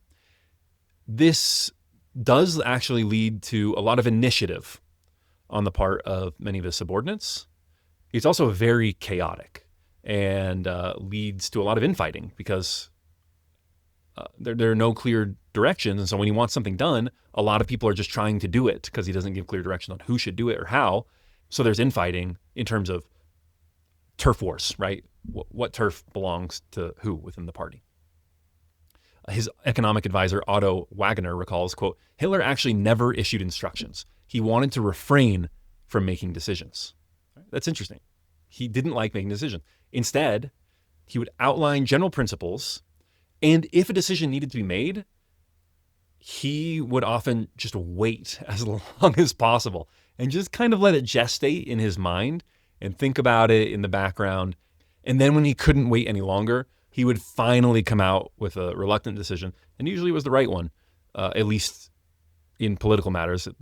This actually is a type of decision-making that can work okay in a political party, but as we'll see in episode 3, it works less well when you're actually trying to run a country. So it's a confusing leadership style. It is very centralized in one person. It leads to a lot of extremism as people try and one-up each other in completing these sort of vague wishes and ideas that Hitler is putting out there. But it has some benefits. It also has a lot of drawbacks. Anyways, that is Hitler's strategy for leadership. He also had a habit, which would persist throughout his entire career, of extreme dilatoriness followed by sudden decisive boldness. And that came from his putting off of decisions. So Ian Kershaw writes, "There was never any suggestion that Hitler might be bypassed or ignored, that anyone but he could make a key decision. And once he finally decided to act, Hitler did so with ruthlessness. Such dilatoriness, followed by boldness, was a feature of Hitler as a party leader, then later as dictator." So my takeaway from this time period in Hitler's life is build for the future. The NSDAP in 1928 was a non-factor for most of Germany. 2.6%. Okay? It's nothing.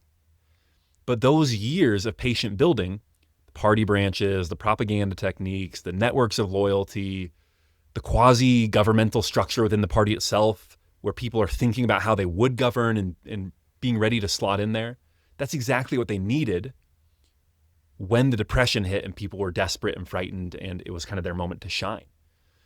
There's a version of Adolf Hitler who looks at 2.6% in 1928 and concludes that the project is hopeless and walks away, right? Like a lot of people would have made that decision. Like, I've been working at this for a decade and it's not working. Time to try something else. Time to go back to being an artist. I don't know. That would have been rational. But he was playing a longer game. He knew that a moment would come and he wanted to be ready for it. And so, I think that's true of technologies and business and politics and everything. If you're just building for the moment right now, then you're going to be too late. You need to be building for the future and building for a time when, you don't know when people will be open to your message. You don't know when what you have to say or what you have to offer the world is going to catch on. But you're going to build now when it seems like the world isn't ready, because that day will come eventually. And if you haven't built, then the moment is going to pass you by, right? So start now, build for the future, be ready when your time comes. Okay, so how does the time arrive for Hitler? On October 3rd, 1929, Gustav Stresemann, the only real statesman in the Reichstag, the only impressive figure that people really rallied behind, died following a stroke.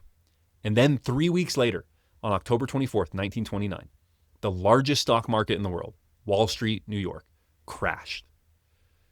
And with it, the global economy just came crashing down. It leads to a total crisis, not just in Germany, but everywhere. And this was the crisis that Hitler was waiting for. American loans to Germany, which had been the financial lifeblood of the Weimar Republic's recovery, were recalled overnight. Businesses failed, banks collapsed, unemployment, which had been declining steadily since the mid-1920s, shot upward with terrifying speed. By January 1930, working-age unemployment had crossed 14%. By the peak in 1932, nearly half of the workforce was either fully or partially unemployed, okay? Half. What does that mean? It means soup kitchens. It means bread lines, real grinding daily hardship. Young men with no work, no prospects, and a burning sense that something had been stolen from them. And this was not the way that things were supposed to work. And so this is when the movement meets the moment. All those years of patiently building up infrastructure, building a party, building a message, becomes relevant at this moment. And I think it's helpful to illustrate some individual stories to show why this was resonating with people at this moment. All right, so here's one person who joins the NSDAP during this time period, during the depths of the Great Depression. Here's what he writes. The terrible burden of the breakdown threatened to bring all economic life to a standstill. Thousands of factories closed their doors. Hunger was the daily companion of the German working man. Added to this was the artificial whip of scarcity, which sent working men scurrying from their homes to beg for food from the farmers. The government carried its measures against the public so far that many an honest working man had to resort to theft to obtain food. All fellow citizens, with the exception of the communists, yearned for better times. As for me, like many others, I had lost all I possessed through adverse economic conditions. And so, early in 1930, I joined the National Socialist Party. Okay? So you hear very clearly this link of like, everything was taken away from me. And so it's in that context that I joined the National Socialist Party. Here's another one, quote, when we consider that on the one hand, the policies of the Red government, particularly the inflation and taxes, deprived me of all means of livelihood, while on the other hand, we soldiers of the front were being ruled by a gang of exploiters ready to stoop to any means to seize the starvation wages of our suffering, duped comrades, it will become clear why a number of us welcomed the activities of patriotic groups, particularly those of the Hitler movement. The combination of patriotic aims, along with social reform, led many an old soldier and idealist under the banner of the National Socialist Workers' Party. Okay? I want to repeat that. The combination of patriotic aims, along with social reform, led many an old soldier and idealist under the banner of the National Socialist Workers' Party. All right? Those are just two accounts, but that was the experience of millions of people, especially men, in the early 1930s. The National Socialists didn't create those grievances, but they were positioned to capture them better than any other party in the picture at the time. So in September 1930, the NSDAP won 18.3% of the vote and 107 seats in the Reichstag. Think about that rise from 3% to 18.3%. They had increased their vote share eightfold in just 2 years. The Nazi bandwagon was rolling. As Ian Kershaw writes, what happened on that day was a political earthquake.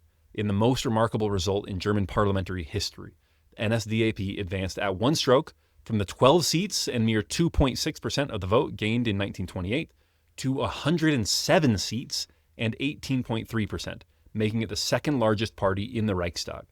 Almost 6.5 million Germans now voted for Hitler's party, 8 times as many as 2 years earlier. Now, demographically speaking, Kershaw breaks down who these people were. He says, quote, at least 3/4 of Nazi voters were Protestants, or at any rate, non-Catholics. Significantly more men than women voted Nazi, though this was to alter between 1930 and 1933. At least 2/5 of Nazi support came from the middle classes, but 1/4 was drawn from the working class.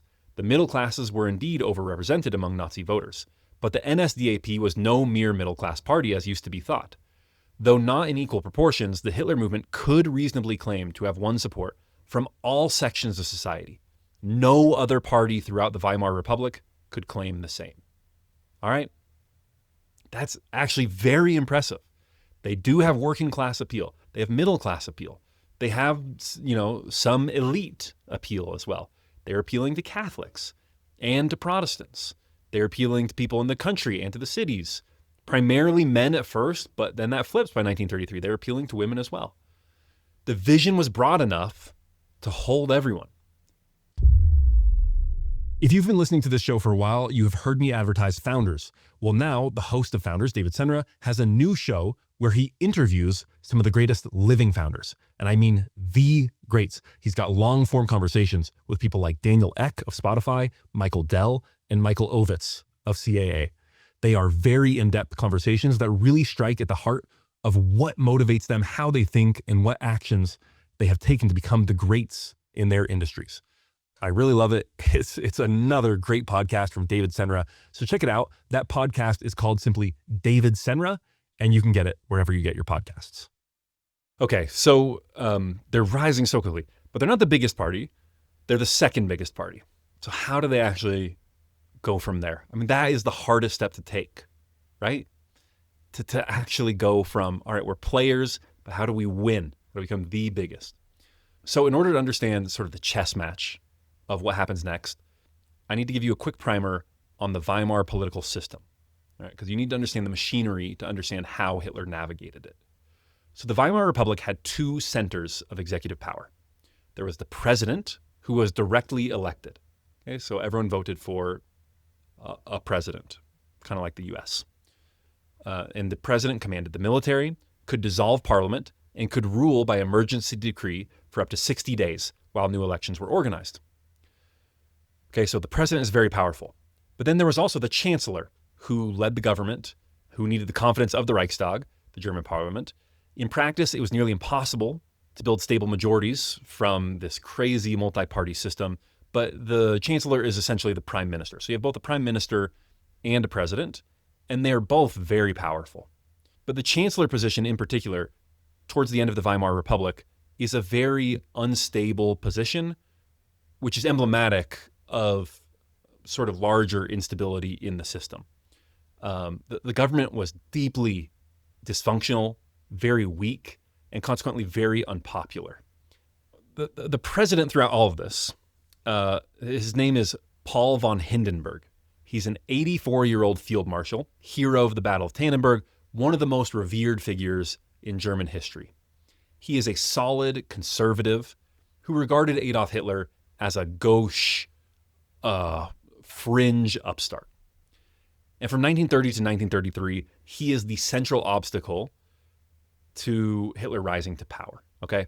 So between 1930 and 1933, German politics descend into like almost unbelievable chaos. It's like a fever dream.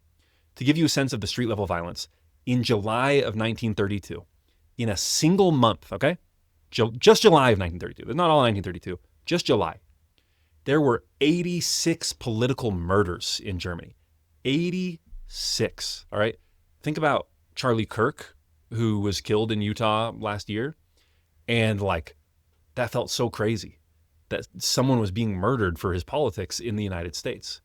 Or when, the attempted assassinations against Donald Trump, they had 86 of those in a single month. And most of these are between the National Socialists, between the NSDAP, and the communists, the Marxists. So it's the far right and the far left who are battling with one another. Okay, so how does this all break down? Okay, so the thing to understand, I've told you about the Chancellor and about the President. The President is actually the one who appoints the Chancellor. And generally, he will appoint that Chancellor from the biggest party in the Reichstag. So generally, you'll have elections. No single party will get over 50%. And so the parties will have to talk to each other and form a coalition. And then the President von Hindenburg will go to the largest party within that coalition and say, okay, who do you want to be Chancellor? They'll give him a name and he will appoint that person Chancellor. Sometimes the parties just can't agree within the Reichstag. And so they have what's called a president's cabinet, which is to say that von Hindenburg puts together his own cabinet of chancellor and surrounding ministers without reference to the results of the elections and who the biggest parties are. Okay, so there's this guy Brüning, who is the chancellor for quite a while. And then Brüning gets voted out because of the unpopularity of his government due to the depression, naturally. So the Reichstag devolves into chaos, and they can't come up with a coalition. And so von Hindenburg appoints a friend. Von Papen is his name, sort of an old aristocratic conservative, to be chancellor and to run the government. Okay, so in 1932, the party takes some hits. There's a presidential election, so they have to put someone up for president, which is tough because everyone knows von Hindenburg is going to win. So they end up putting Hitler as the candidate for president, and he is the first presidential candidate in German history to travel by airplane, which at the time is extremely modern, right, and exciting. Not very many people flew. The airplane is a brand new invention, but he flies from city to city giving all these speeches. So the presidential election happens in April of 1932. Hitler receives 37% of the vote to Hindenburg's 53%, and the communists get 10%. So it's a clear loss for Hitler, obviously less popular than Hindenburg. but it did cement the NSDAP as the dominant force on the German right. And it gave people a good impression of Hitler, with this flying tour around the country. The image of Hitler stepping off a plane in city after city, speaking to massive rallies, then flying to another city, it gave a feeling of vitalism, of youth, and of modernity, of looking towards the future. And by the way, something I want to note, something that you may have noticed from what I talked about earlier in the episode, Hitler has just become a German citizen. So this whole time, up until 1932, he is technically stateless. He revokes his Austrian citizenship, and he doesn't yet have German citizenship. And they find a clever loophole to get him citizenship in February of 1932, and he runs for president in April. Okay, so he loses the presidential election in April of 1932. In July of 1932, the NSDAP makes massive gains. They go to 37.4% of the Reichstag, making them the largest party in the parliament. Hitler demands the chancellorship, and Hindenburg refuses. He says, quote, "I cannot in good conscience appoint you to the leading office of the Reich." He says that a Hitler cabinet would, quote, "inevitably lead to a single-party government with all the attendant consequences for an extreme aggravation of the conflicts in German society." All right. And which is very prescient. Obviously, he is right. At first, they just leave the NSDAP out in the cold. Eventually, as the NSDAP continues to do better and better, they finally make some offers to include them in the government. After the NSDAP becomes the biggest party in the Reichstag, Hitler is offered the role of vice chancellor, of second in command, the prime minister's top lieutenant, right? Hitler is kind of insulted by this, but they still are viewed as an unserious party, as rabble-rousers, as dangerous. And so no one wants to give him the keys to the government. And Hitler says no to the vice-chancellorship, which is an amazing decision. An amazing decision to say no to the vice-chancellorship. You've been working for so long to get power, to become somebody, and you are just nobody. You're nobody for all this time. You're 1%, 0%, 1%, 2%, 3%. And now your moment comes, rocket ship rising up, and now you have a chance to be the vice chancellor in the government as Hitler. You are the starving artist from the streets of Vienna. You came from nothing. And you can be the third most powerful man in all of Germany. That's what's being offered to you. And he says no. He says no. Nothing. I don't want anything. I want to be chancellor. I told you I want to be chancellor. I have the biggest party in the Reichstag. I should be the chancellor.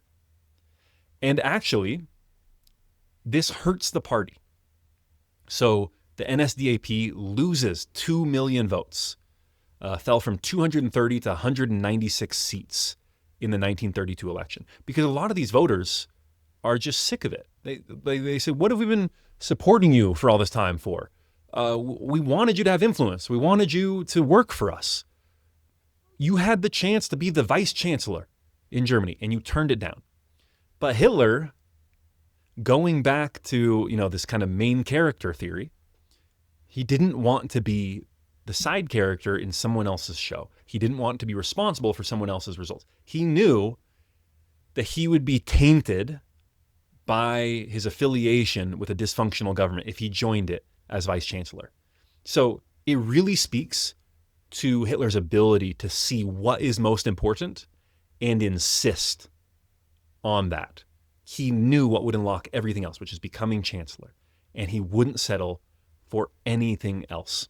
And I think that's such an important insight for business, for politics, for anything. You have to pinpoint, what is the real pressure point here? What is the one thing that will unlock everything else for me? And you have to hold out for that. Even when it appears in the short term, oh man, we're losing millions of votes because I won't settle for something else. You still have to insist on the most important thing. You have to stay the main character, and you have to insist on getting that position where you can have a real impact. All right, so let's walk through the timeline. After the July elections, the NSDAP is now the largest party in government in Germany. But they don't have anyone in the Chancellor's office, in the Prime Minister's office, essentially. That is run as a president's cabinet. So von Hindenburg has appointed his own man, whose name is von Papen. Von Papen is making some missteps and some errors, and so he becomes deeply unpopular. And so the communists, the far left, approach Hitler with a proposition, a joint vote of no confidence against von Papen's government. And Hitler agreed. Now, von Papen tries to get ahead of this by obtaining a dissolution order from Hindenburg before the vote could happen, because he knows if there is a vote of no confidence in von Papen, it's just going to lead to chaos and his government is going to fall and he's never going to be able to be chancellor again. So he says to Hindenburg, quick, give me an order to dissolve the Reichstag, which the president can do, so that I can dissolve them before they can vote against me. So in a scene of almost farcical parliamentary chaos, Goering, who was acting as Reichstag president, he's presiding over the Reichstag as a leader of the biggest party in the Reichstag, he pushed forward with the no confidence vote, even as von Papen physically marches into the chamber and slapped a dissolution order down in front of him. Goering simply ignored it and called the vote. And the result was 512 to 42 against von Papen. His government had been rejected by more than 4/5 of the people's representatives. And then, in a move of pure procedural audacity, Goering read out Papen's dissolution order and then declared it invalid because the government had already fallen through the no confidence vote. Actually, if you follow procedure, Goering is technically incorrect.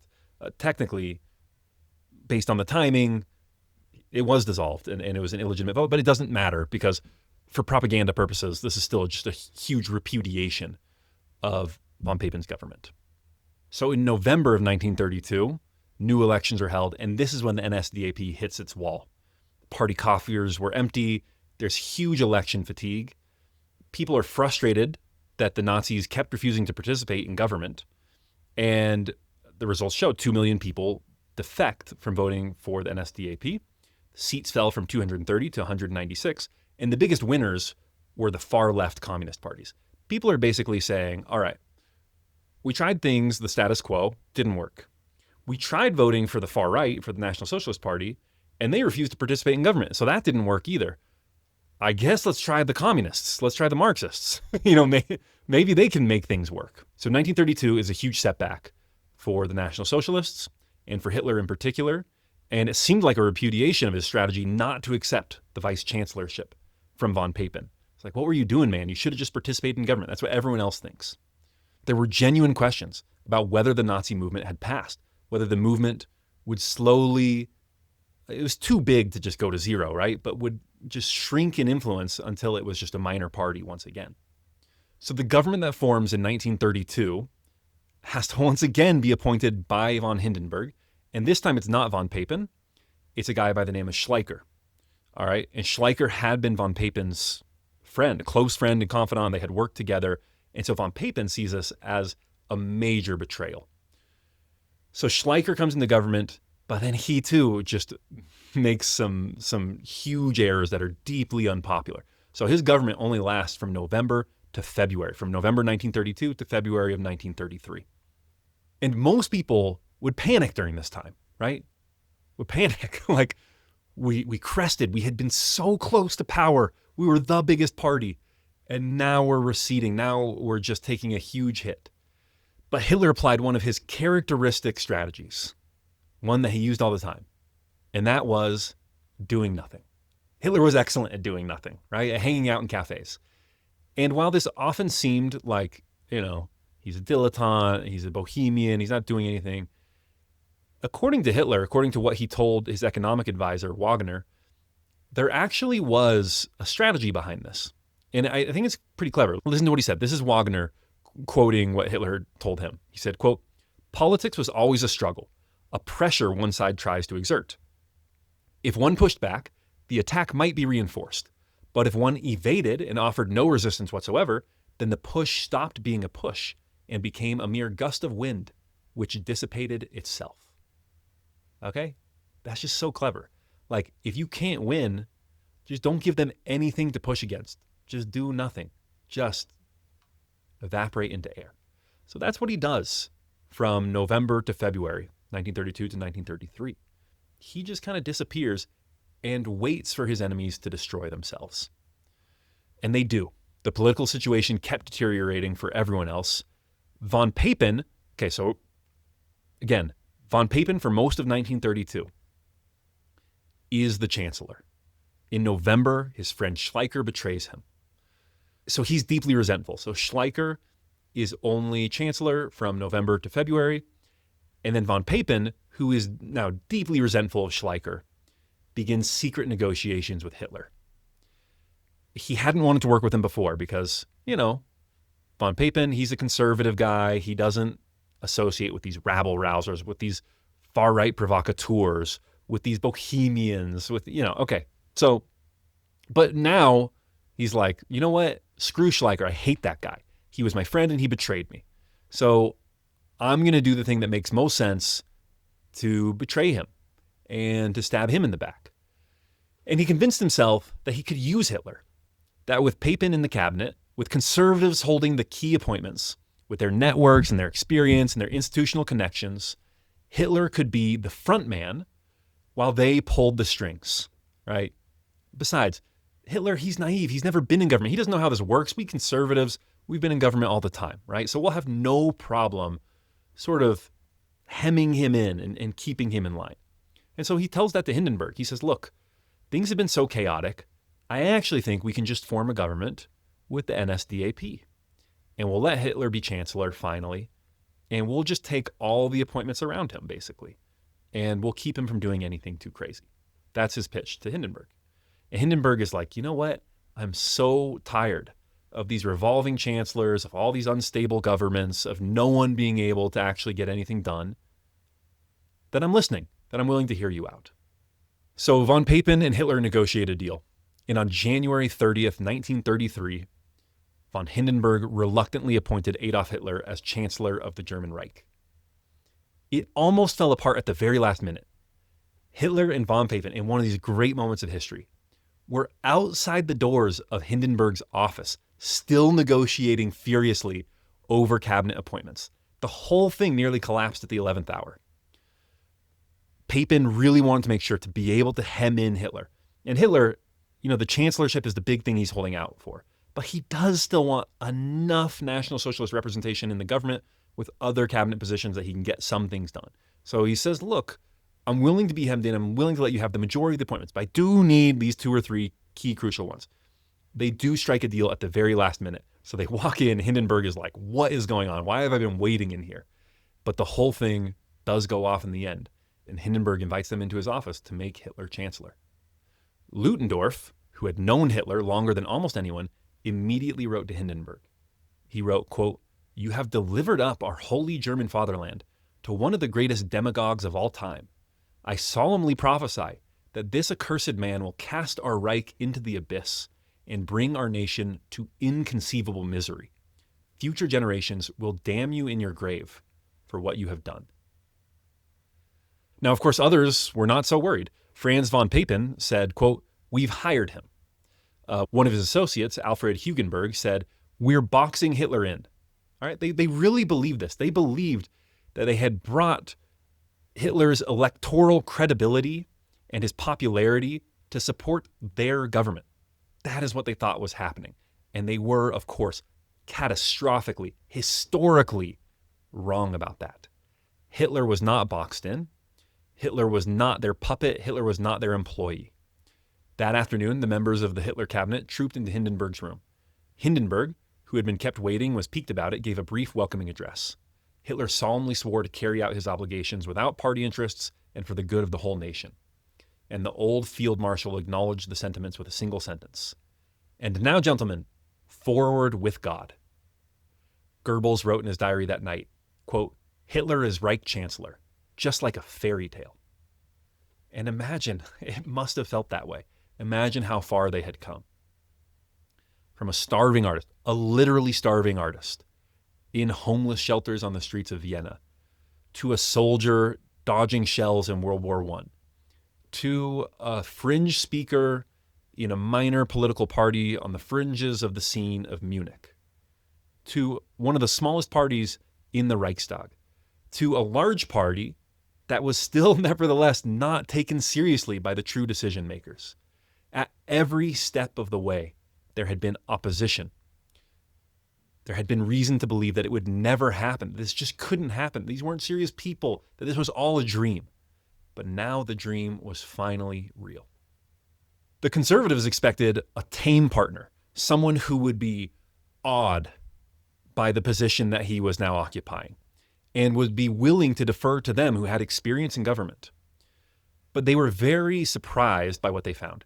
Brendan Sims, a historian, writes, quote, "To the surprise of many, Hitler rose quickly to the challenge of government. Those who dealt with him during the first years of his chancellorship were impressed by his command of the issues. Hitler gripped the cabinet, which was full of experienced and hard-bitten rivals, from the start.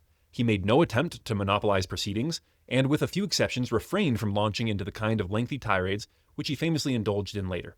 Likewise, the military were astonished by the speed with which this ex-soldier from the ranks asserted his superiority over them at their first encounter only days after the takeover of power. Photographs and footage from the time show a dapper man who appeared physically fit, trim, and very much in charge." Rudolf Hess wrote to his wife the day after the appointment, quote, "The chief is performing here with unbelievable authority, and his new punctuality was such that I have even decided to buy myself a watch." Okay? In other words, Hitler was always late for things. He was always just hanging out in cafes, but now he actually shows up on time to appointments, which is a huge surprise to Rudolf Hess. The finance minister, a man by the name of Krosigk, found him, quote, "polite and calm in cabinet meetings, well briefed with a good memory, able to grasp the essentials of a problem, and concisely summarize lengthy deliberations." All right? So this is not the Hitler who will emerge later. This is not the frothing, raving Hitler of popular imagination. This is a man who had been preparing for this moment for years and who understood that the first phase of consolidation requires patience, discipline, and the appearance of normalcy. He was the chancellor, but he did not have a firm grip on all aspects of government. And until he did, he wasn't going to scare people without the ability to actually do damage to them. Kershaw observes, quote, "Hitler was, in fact, in no position to act as an outright dictator when he came into office on January 30th, 1933. As long as Hindenburg lived, there was a potential rival source of loyalty, not least for the army. But by the summer of 1934, when he combined the headship of state with the leadership of government, his power had effectively shed formal constraints on its usage." So even though he's kind of playing good cop right now, he does do some things to consolidate power and to repress opposition. So Goering takes control of the Prussian police. Prussia is the largest and most populous and most wealthiest region within Germany. And actually the Schleicher government had done away with Prussian autonomy so that Prussia was ruled directly by the central federal government, which he thought was a good idea, but actually this just gives a ton of control to Hitler and to the NSDAP when they come into power. So Goering takes control of the Prussian police, and he uses that to crack down on dissent, especially on communists and Marxists, and then he makes the SA auxiliary policemen, and he does the same for the SS. So the SS we haven't talked about. We talked about the stormtroopers, the SA. They had started to get out of control, and so Hitler starts to try to relegate them to, just being a athletic club and not paramilitary forces. And so later he forms the SS, who are supposed to be more elite and more of a paramilitary force. So, within days, street violence against the communists had begun. And within days, the police and the Nazi Party were, in fact, fusing into a single institution. Now, at the same time, the big crisis that they're there to solve is this horrible economic situation, all this unemployment. I mean, it's just a completely broken economy, right? And so there's this guy named Schacht, who is a genuine economic genius, like one of the great economic minds of all time. He himself was not a National Socialist, he's not a Nazi, and had served previous governments. And he is put in a position of power by Hitler and by his cabinet to form economic policy and get them out of this deep economic quagmire. And he does this through a brilliant and complex mix of currency controls, export and import restrictions, price controls, public works programs, and he really fiddles with the controls of this economy. Now, I am more of a free market person myself, but you have to admit that if central control can ever work, it only works for a short amount of time, and you need a real genius at the controls. And that's what you have at this time period. You have Schacht, who is an unbelievable genius, and he is at the controls, and he is able to stabilize things with all of these different tools. And even so, it is starting to come apart at the seams after a few years, at which point they do start to like loosen up on some of the regulations, because even with a genius in charge, you can only centrally plan an economy for so long. But it does work for a couple of years and really starts to pull Germany out of this deep economic quagmire. Unemployment, which had stood at about 6 million when Hitler took office, began to fall almost immediately. By 1936, it would be effectively eliminated. So this is a really extraordinary achievement, and Hitler was quick to claim credit for it. And look, like setting aside everything else that happened, the economic turnaround of the early years of the Third Reich was real, and it generated genuine popular support. People were incredibly enthusiastic and supportive of the government after he essentially ends mass unemployment. People who had been starving now had jobs. People who had been hopeless had purpose. Hitler gives people hope, once again, that things can get better. Now, even though the economy is getting back to working, that isn't the priority. Rearmament was declared a priority from the very beginning. Even the public works programs, the unemployment schemes, the economic recovery, all of it was consciously oriented toward rebuilding Germany's military capacity. Hitler made this clear to the cabinet in February, barely 2 weeks after taking office. And the military loved this. It was the restoration of their prestige. Great. We're supposed to be the guys. We're supposed to be the ones really in charge of Germany. After World War I, they're forced to disarm in many ways. Their military is taken down to its bare bones. And so he's restoring their prestige. And this is very good for Hitler because the military is one of the few genuine independent centers of power that could still potentially move against him. So by getting their support, Hitler is basically making sure that he's never going to be overthrown or see any serious non-electoral competition for power. Now, in terms of the anti-Semitism question, Hitler really stops talking about it in the early days of his chancellorship because it's not very popular, frankly. Anti-Semitism is at the core of Hitler's ideology, and it helps to get some of their early support. But they had really grown beyond that, and the mainstream of German public opinion was still not anti-Jewish, was still not anti-Semitic. And so, he doesn't have a lot to say about it. Instead, he's mostly railing against the Marxists, the communists, the far left. That's the target of his ire. And he doesn't issue any orders for public persecution of Jews. Having said that, the core party members, the people who are really committed Nazis, they know what Hitler's all about. They've been along on this ride for a decade.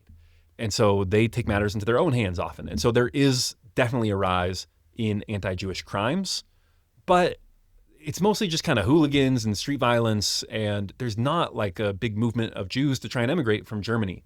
Many of them just kind of think, he probably said this to gain popularity. Most people are still naive that something really dark could happen to the non-German population within Germany. Okay, but the far left is repressed really strongly. And the center left actually immediately is targeted because that is the heart of opposition to National Socialist rule. And so what Hitler wants to do is get an enabling act. And an enabling act was essentially a change to his powers. It was going to give Hitler powers to carry out everything else that he wanted to do. It was going to allow him to suspend various political parties. And it was unclear which of those is definitely going to be far left political parties. It would turn out to be the SPD, the mainstream center-left political party as well. And so the SPD's leader, Otto Wels, gives a brave final speech defending parliamentary democracy and saying that we cannot pass this enabling act. And Hitler delivers a rebuke to the SPD and to Otto Wels personally. He stands up. He says, "You are no longer needed. Do not delude yourselves about that either. Your star is not rising. It has finally set." Okay? Now, that was his message to the leaders of the SPD, to the politicians. He said, it's over for you. You're going to get outlawed. You're going to get banned. You have no future in Germany whatsoever. We are going to repress you. You're done. Now, at the same time, it's a big party, and lots of Germans are members of it. And he wants to be the leader of all of Germany. And so his message to the rank and file of the SPD is very different. To them, he says, quote, "I will shake hands with anyone who is committed to Germany." All right? So, look, he's like, hey, for you people who are leftists, if you were just a rank and file, a normal person, a normal SPD member, I get it. This is just what you thought was best for Germany. Turns out you were wrong. But if you love Germany, we would love to have you on our side.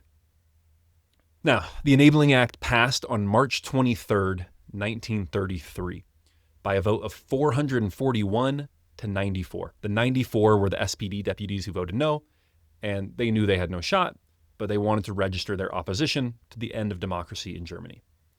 The Zentrum Party, that's the centrist, Catholic centrist party, who might have been expected to resist it, voted for it after Hitler made promises to respect the rights of the Catholic Church. And the conservative parties, they also voted for it. They were still operating under the delusion that they were managing Hitler and that this was going to expand their power and not his. The NSDAP moved with extraordinary organizational smoothness into governmental positions. As author C.J. Miller notes, during its rise, quote, "the party had formed something like a state within a state, designating its top members as ministers of government-like ministries." So basically, they had been practicing. They knew their roles. When the moment came to govern, they were ready with policies and with people to slide into place to do exactly what they wanted to do. They really hit the ground running faster than anyone expected. They were able to get ahead of the opposition who thought they were going to be able to constrain this Hitler-led government. Von Hindenburg, who had been expected to act as the most powerful restraint on Hitler, he is the revered national grandfather of Germany. He becomes Hitler's greatest supporter. He's proud to see so much being accomplished in his name. He's tired of all the dysfunction. Here's someone who's finally getting things done. And so he supports Hitler. So there are no more places of powerful, independent opposition to Hitler within just a couple of months. He's got the military on his side. He's got Hindenburg on his side. He's got the conservatives on his side. He's got the centrists on his side. It's really only the sort of left to far left that is opposing Hitler as he's carrying out all these reforms. Okay, so in just a couple of months, he's made incredible progress. He's passed his Enabling Act, and Hitler knew that the fractured far right would now consolidate behind him, that he had achieved the chancellorship. Nothing begets success like success, right? As Osama bin Laden once observed, when people see a strong horse and a weak horse, by nature, they will like the strong horse. And I don't normally turn to bin Laden for wisdom, but that is very true. The strong horse principle. Power attracts. Once you demonstrate it, it multiplies. And so Hitler asks Hindenburg to dissolve the Reichstag and call new elections. And so Hindenburg agrees. The Reichstag was dissolved on February 1st. Now here's the thing. Just since Hitler had become chancellor, 1.6 million Germans had joined the NSDAP. Again, there's your strong horse theory in action, right? They see him getting in power. They see him passing these laws, consolidating power, and they think, yeah, man, here's someone who's getting stuff done. So more and more people are joining the Nazi Party in droves. Swastika flags appeared on public buildings across the country. Nazi music filled city centers. There are rallies everywhere. The slogan of the election that spring was "Attack on Marxism." The other main message was, give us 4 years, then judge us. Okay? So in other words, hey, this might seem different than what you're used to, but let's just try it. Just give us 4 years. Just give us a fair shot to see how it goes. In his first major speech to the German people as chancellor, Hitler gave one of his greatest rhetorical performances. He said, quote, "German people, give us 4 years, then judge and sentence us. German people, give us 4 years, and I swear that as we and I entered into this office, I will then be willing to go. I can't free myself from belief in my people, can't get away from the conviction that this nation will once again arise, can't distance myself from the love of this my people, and hold as firm as a rock to the conviction that sometime the hour will come when the millions who today hate us will stand behind us and with us, will welcome what has been created together, struggled for under difficulty, attained at cost, the new German Reich of greatness and honor and strength and glory and justice. Amen." Well, of course, he doesn't just rely on his rhetorical skills. He also pours state resources into the National Socialist Party to help give them a leg up. He uses police and other state resources to ban opposition newspapers and meetings. It was not a level playing field election. And then something happened 6 days before the election that changed everything in ways that nobody could have accounted for.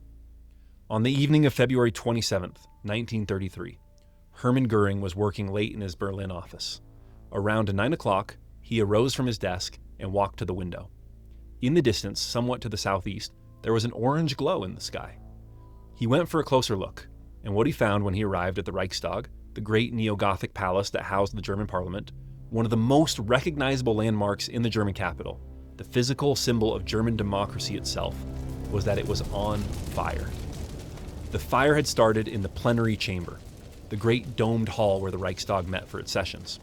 By the time the Berlin Fire Brigade arrived, the glass dome above the chamber was fully engulfed. The interior was devastated.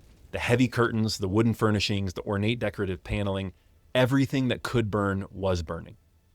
Inside the building, the police found and arrested a 24-year-old Dutch communist named Marinus van der Lubbe. He was found near the site of the fire with fire-starting materials on his person: lighters, matches, and cloth. He confessed immediately, with apparent conviction and actually a certain amount of pride. He had set the fire himself alone as a political protest against capitalism and fascism in Germany. He wanted to spark a revolution. It's worth noting that this was a mentally ill person who really struggled to make his way in the world. Some people tried to dispute whether it was actually van der Lubbe, and they say that maybe the Nazis had said it. Actually appears to have genuinely been a communist who set fire to the Reichstag. It was very convenient timing, but all the evidence points towards him actually just having done it. And this is just one of these freak accidents of history. Hitler arrived at the scene within the hour. He came with Goering, Goebbels, and Papen. They stood together in the session chamber, surrounded by the ruins of the building where German democracy had met, watching the fire crews work through the wreckage. Hitler's fury, by most accounts, was not performed. He was genuinely, viscerally enraged. This is someone who genuinely did hate communists. Standing in the charred ruins, he turned to Papen and declared, "This is a God-given signal. Anyone who stands in our way tonight will be cut down." He immediately, and without waiting for any investigation, proclaimed the fire to be the opening shot of a communist revolution. A coordinated, nationwide campaign of arson and terror that would plunge Germany into chaos unless it was stopped right now, tonight, with iron force. By the following morning, he had convinced Hindenburg to sign what became known as the Reichstag Fire Decree, officially the decree for the protection of the people and the state. The Reichstag Fire Decree is one of the most consequential documents of the 20th century. In a single stroke, it suspended indefinitely the basic civil liberties guaranteed by the Weimar Constitution: freedom of the press, freedom of speech, freedom of assembly, the right to privacy of postal and telegraphic communications, the inviolability of the home, the right to due process, and more. It gave the Reich government authority to assume the functions of any state government deemed unable to maintain order.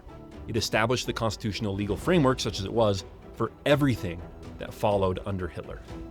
Within hours of the decree's signing, the Communist Party's Reichstag deputies had been arrested. Coordinated sweeps across Germany detained hundreds of communist officials, union leaders, socialist journalists, lawyers, academics, everyone in the regime's crosshairs.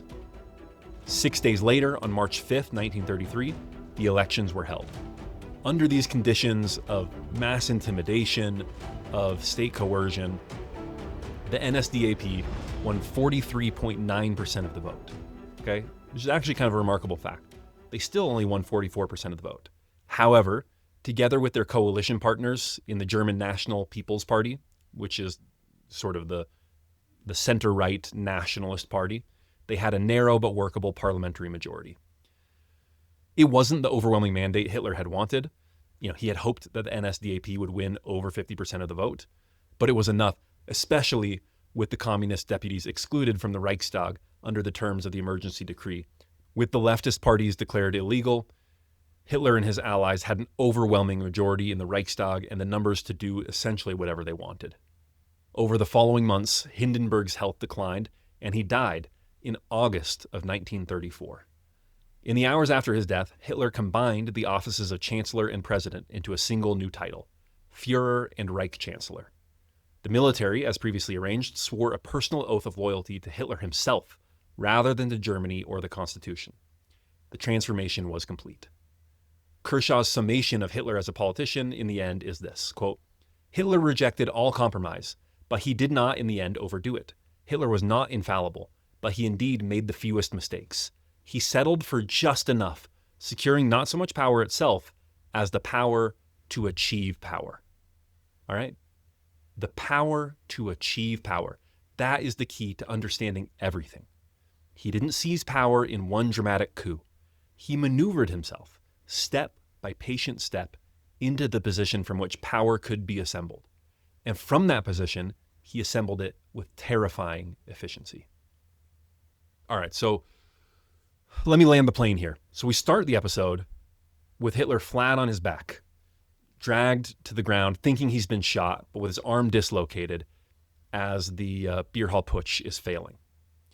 We end with the same man sitting in the Chancellor's office, having just signed away the last freedoms of the German Republic. What happened in between? 4 things, 4 lessons. Number 1, know your key objective and never compromise on it. Hitler understood early and clearly that the chancellorship was the key that unlocked everything else. Not a ministry, not the vice chancellorship, not participation in a coalition. The chancellorship. And he held that line for the better part of a decade, through electoral defeats, through demoralization of the party, through Hindenburg's repeated refusals, through the November 1932 setback when 2 million voters walked away. He held the line because he understood something precise and important. Any position short of the chancellorship was a position where he would bear responsibility for outcomes he couldn't control, where someone else could blame him for failures that weren't his, where he would be a supporting character in someone else's story. All right? This is one of those things that seems easy. It is not easy.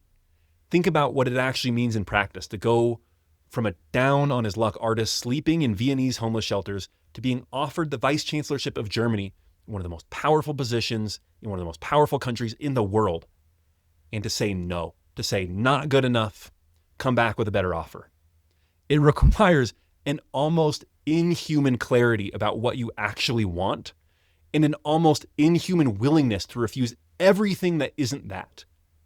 But that clarity and that willingness was what made the difference between Hitler becoming a forgotten footnote, this rabble-rouser who almost got there, and becoming Hitler. Lesson 2, the main character theory. Throughout these years, from the beer hall to the courtroom to the Reichstag, Hitler consistently positioned himself as the protagonist of his own story. At his trial, when conventional wisdom says go small and apologetic, try and blame other people, try and get out of prison, he did the opposite. He said, my fault, my responsibility, all eyes on me. At Landsberg, when he could not control the movement from prison, he withdrew entirely rather than be a figurehead with no real power and someone on the fringes or the outside of power. In the years of maneuvering from 1930 to 1933, he refused every position where someone else would be writing the outcomes he was associated with.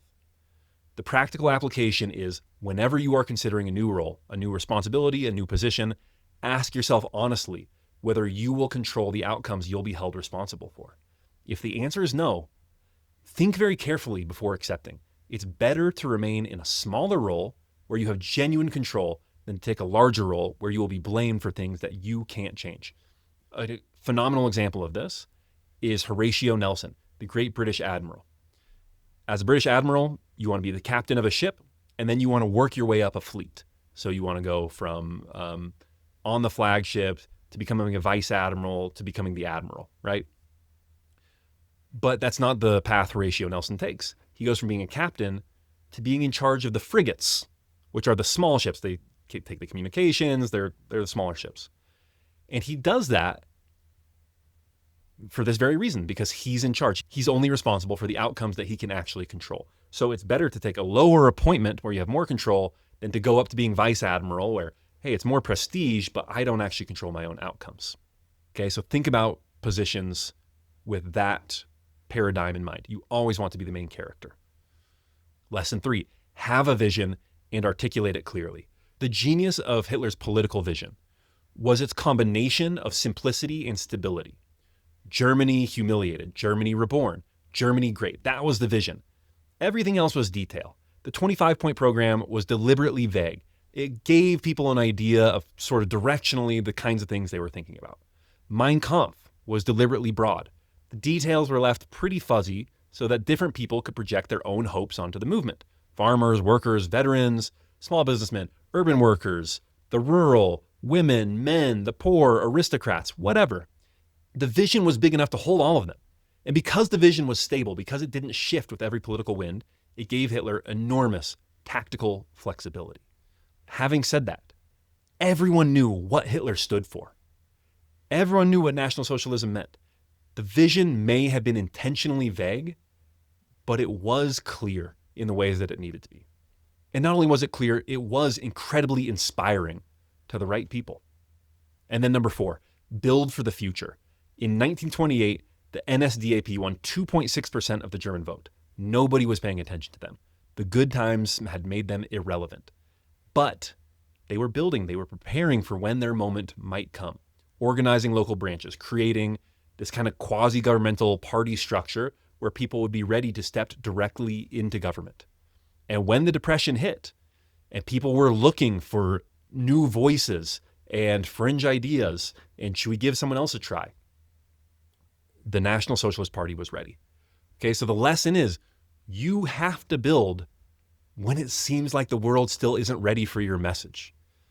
If you're waiting for that moment to arrive, you're too late. You have to build before people are ready. You have to be ready for your moment before it comes. As I said previously, I am going to do a review of Mein Kampf for those of you who are premium subscribers. And so that will be more insights on movement building from Adolf Hitler, how to take power, and just more insights into what actually they were thinking and what it was that attracted people to this entire movement.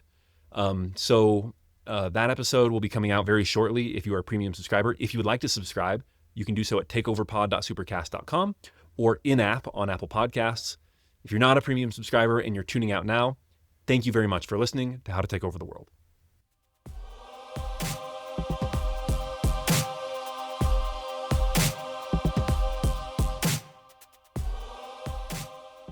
This episode is brought to you by Speechify. I used Speechify a ton for the research for this episode.